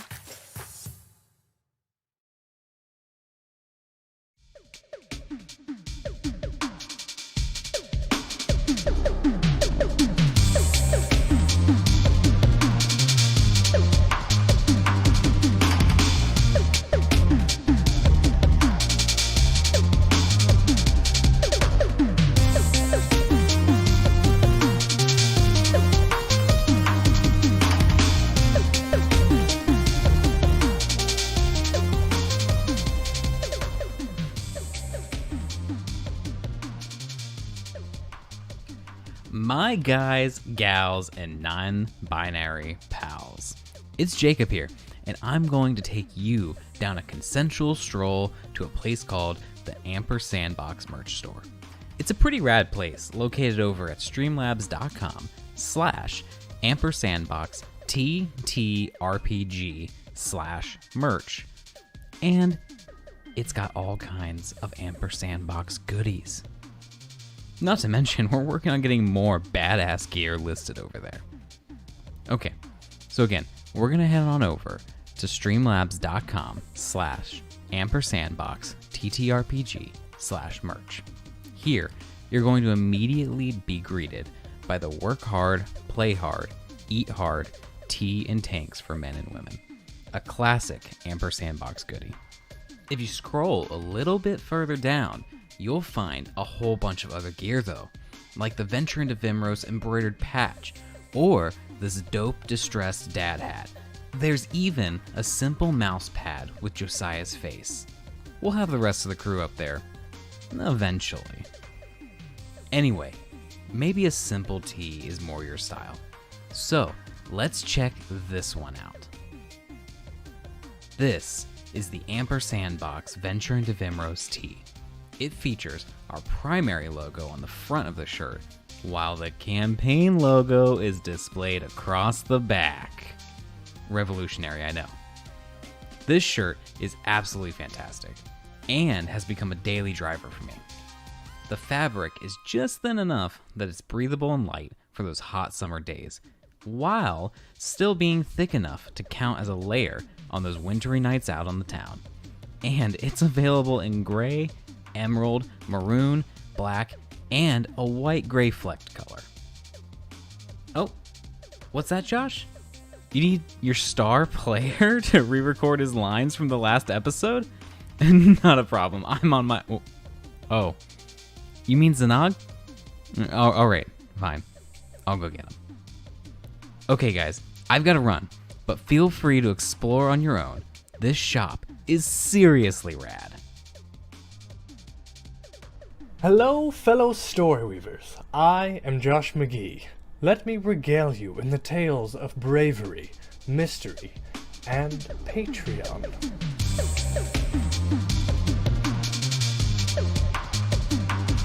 Are you ready to take your love for Ampersandbox to the next level? Are you interested in exclusive content such as custom stat blocks and maps, Q&A videos, deep discussions about characters, campaigns, and settings, or even just hanging out and indulging in the hot mess that is our aftershow? Well, you're in luck. Here at Ampersandbox, we've been bringing you the juiciest RP, insightful talk shows, structured podcast reviews, and captivating interviews. But guess what? We want to do more. Introducing our Patreon page, where you can become an integral part of our ever-growing community of creators. By supporting us, you'll unlock an extraordinary vault filled with all things Ampersandbox. Picture yourself engaging with the cast, diving into the secrets of our campaigns, and even shape the future of some of our stories. How about early access to our episodes, so you can be the first to witness our heroes' tragedies? Triumphs. But wait, there's more. As a patron, you'll receive personalized shoutouts, exclusive Discord channels, and the chance to be part of our exciting live events. Your support means the world to us. With your backing, we can continue to deliver high-quality content, upgrade our equipment, and bring even more excitement to your screens. Together, we'll weave tales that will forever be etched in the halls of gaming history. So gather your gear, ready your dice, and embark on this incredible journey with us. Head over to our Patreon page, where the magic truly happens. Join us as we build a thriving community of passionate tabletop role players. To all current and future patrons who make this all possible, cheers to you.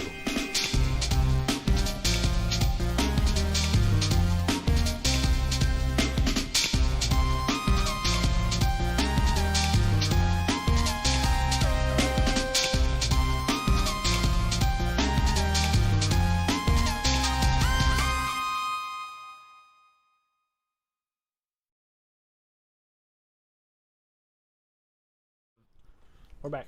I'm sorry? Oh, we're back on? Yeah. Uh, Yeah. do you want me to keep well, venting about this or no? Even though we're back. Yeah, we can talk about it. No, I think on stream, I think, yeah, what we should do is we can take a pause. We'll maybe, you know, narratively, if we pick this up next week, Alex, you killed the character, but there's still the main boss, 4 zombie hordes, and 1 more mini boss around you all as we fight. I do think now is a good stopping point, because what we were talking about during the break is that it is feeling a little bit of a slog, and there's some mechanical things, and yeah, we're putting into in it, you know, it's a new system and maybe we just don't know it well. We are doing something that is technically hard, which is like a 10th level game, just like jumping into it, which I know in D&D jumping into a 20th level game would be hard, equally as hard, and equally as just slow. there's some familiarity where it would be going faster and equally as slow too, so to be fair. But there's definitely some like mechanic things that we were talking about on the back end that, you know, I'll make a video about, or we can talk about later. But I think for today's episode, we're gonna stop the combat portion of it, and we can definitely continue talking about things that are currently working or that we like, and then things that are not. I would definitely say that if we say something we don't like, we should try and also say something that we do. But if we run out of things that we do like, then we can decide from there. No, I mean, because we came back to me complaining a little bit about it, there is a lot that I do like about this system. And there's a lot I could say that is good about it. There's just some very glaring issues when it comes to certain classes. And certain ways in which combat is done, specifically. I give it like a 3 out of 10. Yeah, it's like... The stuff I like, I really like, but the stuff I don't like, I really don't like. You know what I mean? I definitely need more time in this, right? Like, I need more time actually playing the damn thing. Yeah. But I already feel like we don't hit. Like, we don't hit. Yeah. I mean, if a thing has an armor class of 20 or evasion of 20, whatever it is, and, like, our 2d12s are just rolling, like, 15s on average. Like, I don't know if that's just bad night, you know what I mean? Like, luck of the dice. Yeah. Or if it's, like, the math doesn't add up, you know what I mean? Like, I feel like something's wonky there. Yeah. Like, I rolled how many attacks tonight, and I think I hit 2 of them. Like, and even like looking at my I just rolled repeatedly for a little bit here. I rolled 8 more rolls with fear before I got 1 roll with hope. Yeah. You know? That's essentially a 50-50 shot. And that could be a And 8 to 1 is not. That also could be their dice roller is not designed well on the app. Because like I'm rolling standard dice over here because you know me and the apps, no, that's I fair. don't like them. Because you pulled a Bex tonight. So to like be fair to the system, like statistically, you should at least be rolling like a 13 average number without any modifiers. So, but that being said, again, going back to the mathing is, as a DM, I did pick tier 3 or whatever, like the max tier creatures, and a necromancer, these perfect zombies, which are hard to hit. But again, with the base math and what's going on, like even getting a 20 is pretty difficult. I feel like with the I feel whole like in D&D, if we were playing like a 20th level, we'd be hitting more. Yeah. The way that the stress and HP mechanics are built, I feel like evasion is just one more hurdle. Yeah. Well, I like the evasion idea. Sorry, what do you mean? Well, as a hurdle, like I think I get it, but well, because you already got to roll pretty good to deal damage in the first place instead of stress, and then you got to roll good to even have a chance at doing anything that's moving forward. Yeah. Because well, stress is also like it's a currency and a health system, so technically, right? Like it's like both. You pay stress, but you can also take stress damage. So that's like kind of we didn't even experience any of that. I think I was the only one that paid a stress so far, right? Mm-hmm. Yeah. And then I got my critical immediately erased it. So. Yeah. I don't know. I mean, I think that a lot of my qualms are with the class I'm playing, because like I do generally like cleric or paladin-y kind of classes, But everything being based around hope for this class, if you're not rolling with hope every single round, you're not going to be able to do anything. Or if you're just hoarding your hope, and that's not like, then you're not doing anything in that way, you know, because like all of my things cost 2 to 3 Yeah, hope. like Alex's character. Yeah. Yeah, because Alex, I think your character, you don't really need to use hope at all. Not at all. I have a Yeah. couple spells in my vault, Yeah. which the vault system is frustrating already. But those are bard spells that I have that cost hope, and they cost a single hope, and what's my invisibility cost? 3, I think. No, that's not even a hope. It marks a stress. So I have 1 fucking hope spell. Like, and even at that, I don't want to pull them out. I don't want to pay the Yeah. price because I'm forced to have 5 stress only, and I rather just use my fucking weird shadow cloak gameplay loop that I'm trying to break. You know what I mean? Right. The one thing I think I do like that you can't. I think this is where playing at online makes it harder versus like at a table, because at a table, like I like as a DM, and I imagine that if you could actually see the fear tokens on my side, like, Yeah. but I wanted you to roll as many times as possible before combat so that I could stack up my fear tokens. Yeah. Because I had like 6 back here, and that's why I was like, ooh, I activate all the zombies because I Yeah. pay the 4 and I still have some left over. Which I guess is that's cool. true. And then saying, I like that element of it, and the action tokens. Like if you could see the action tokens, I think that would help with the combat a little bit. Yeah. I like those And mechanics. also you've listed, limiting too. what I can do to you, because I'm like, once I'm out, I'm out. But also, I mean, that's good encouragement for just like building your encounters, like making sure that we Yeah. have enough chances to like either feed you fear or like gain hope ourselves. Like, Yeah.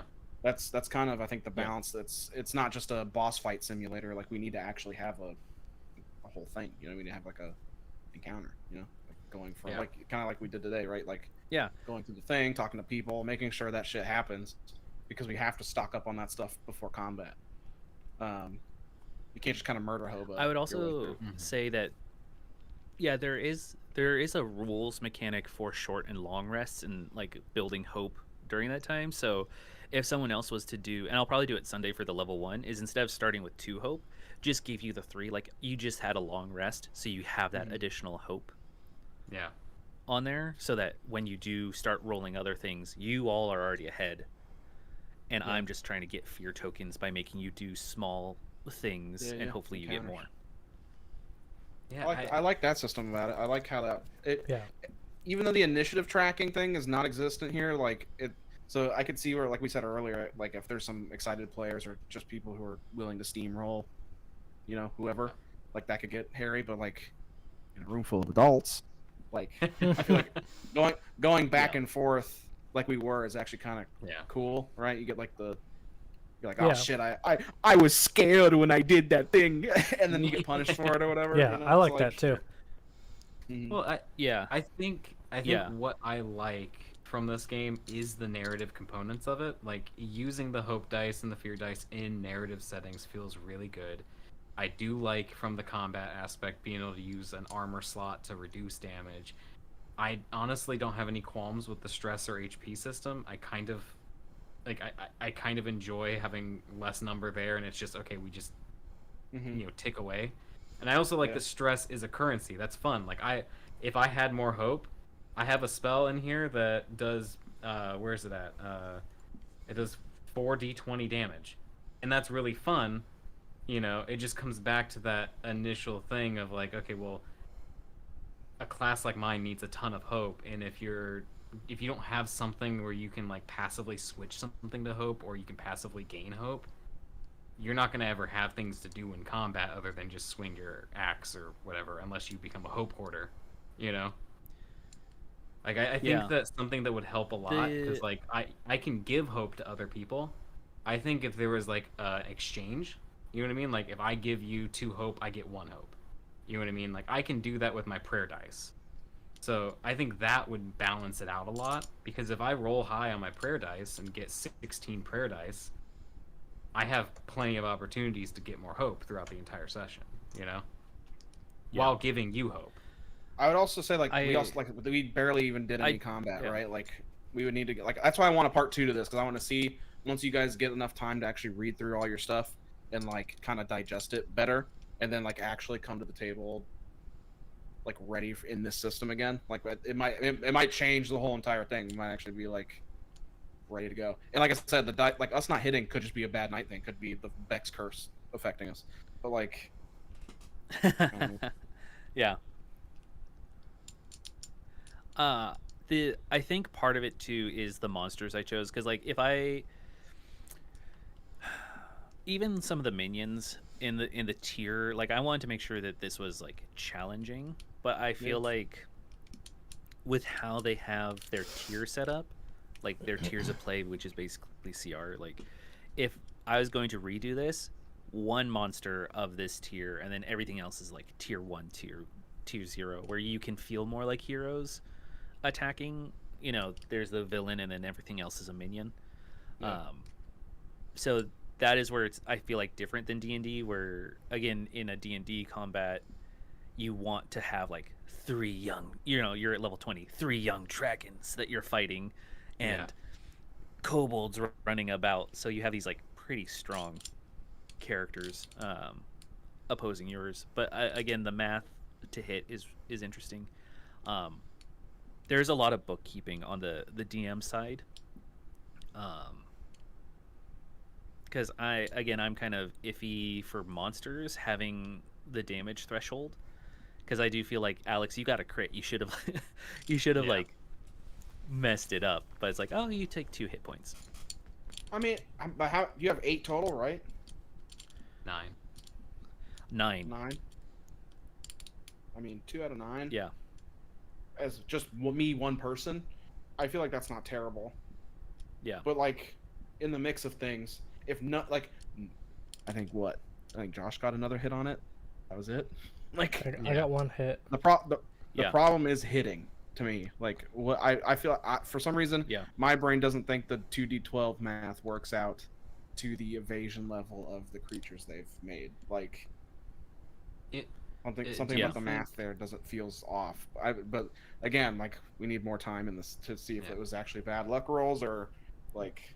Well, I mean, I'm being also, very like, vocal about my complaints. If you here. got From being just like we just jumped into this, and yes, maybe over time we would actually enjoy this, but the reason I'm being so vocal about it is because if we were just regular people going into a session, I could very quickly see, you know, a group of people losing 1 or 2 people over like a system like this. You know what I mean? I think the question I wanted to pose is, like, when you're saying that the D12 system doesn't feel good with it, does it feel more like the numbers add closer to a D20 system, or are you just thinking that D12 just doesn't feel right? I just feel like the D12s are rolling too low. Like, I'm on average, most of our rolls are what, 12 to 15, and this thing's got 20 evasion or armor class, whatever it is. Like, if the average roll of 2 D12s is 12 to 15, we're like our bonuses are not like, I get a +5 to my agility weapon and a +3 to my finesse weapon. So like, realistically I could never even get there like without the criticals. So like, right. Well, and that bell curve makes it exponentially harder to reach those higher ones. Yeah, that's what I was gonna say, is like with the math, the bell curve is steeper than like a D20. Because like a D20, you're still gonna have the average number be 10.5, but you also have higher chances of getting other numbers versus like a 12. It's stacked in that middle, and that's a good part. And that's what like D&D nerds know about taking, what is it, the battle axe, where it's like 2d6. Like, you know, you're on average gonna hit harder.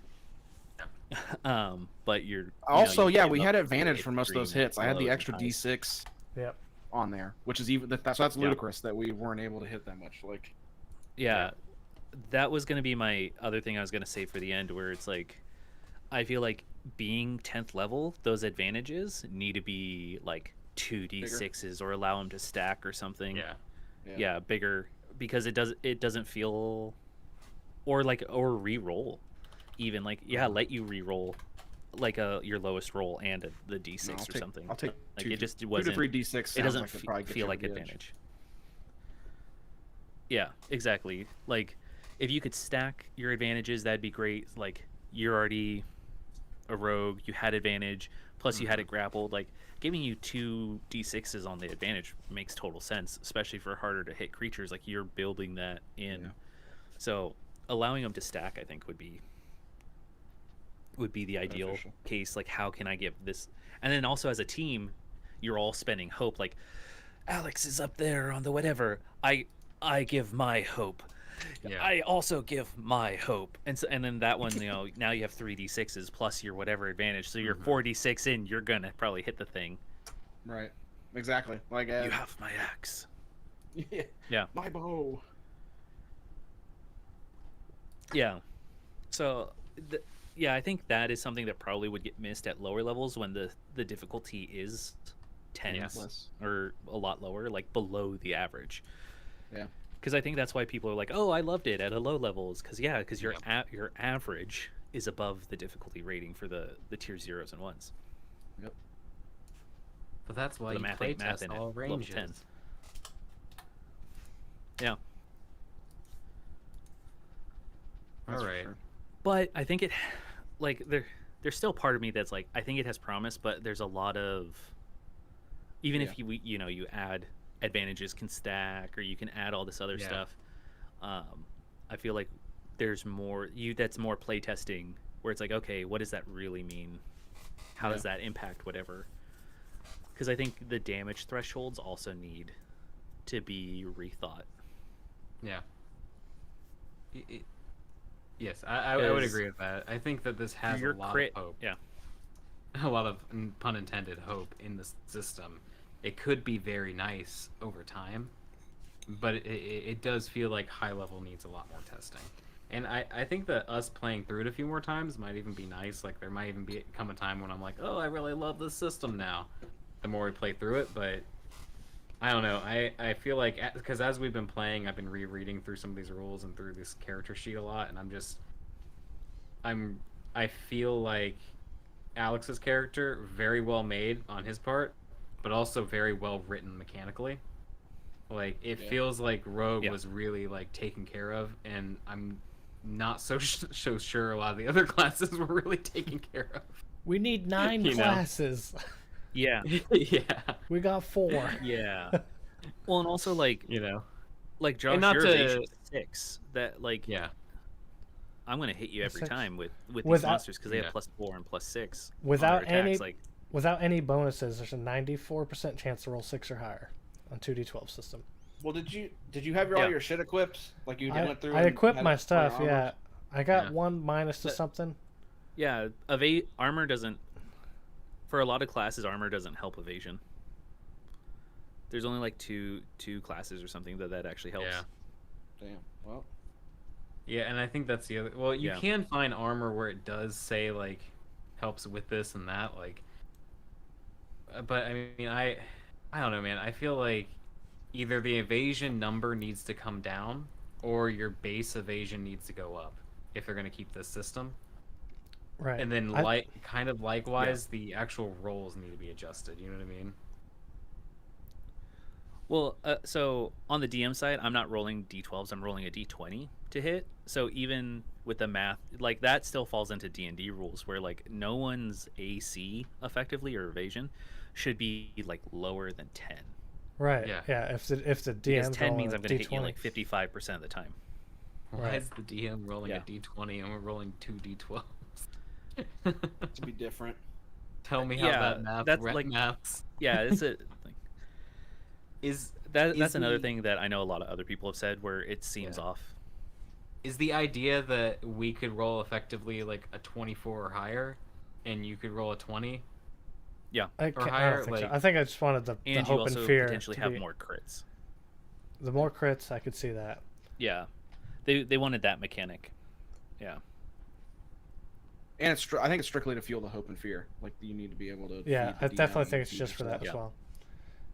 as well. That the higher evasions in the enemies, I mean, you could also do that delay's nuts.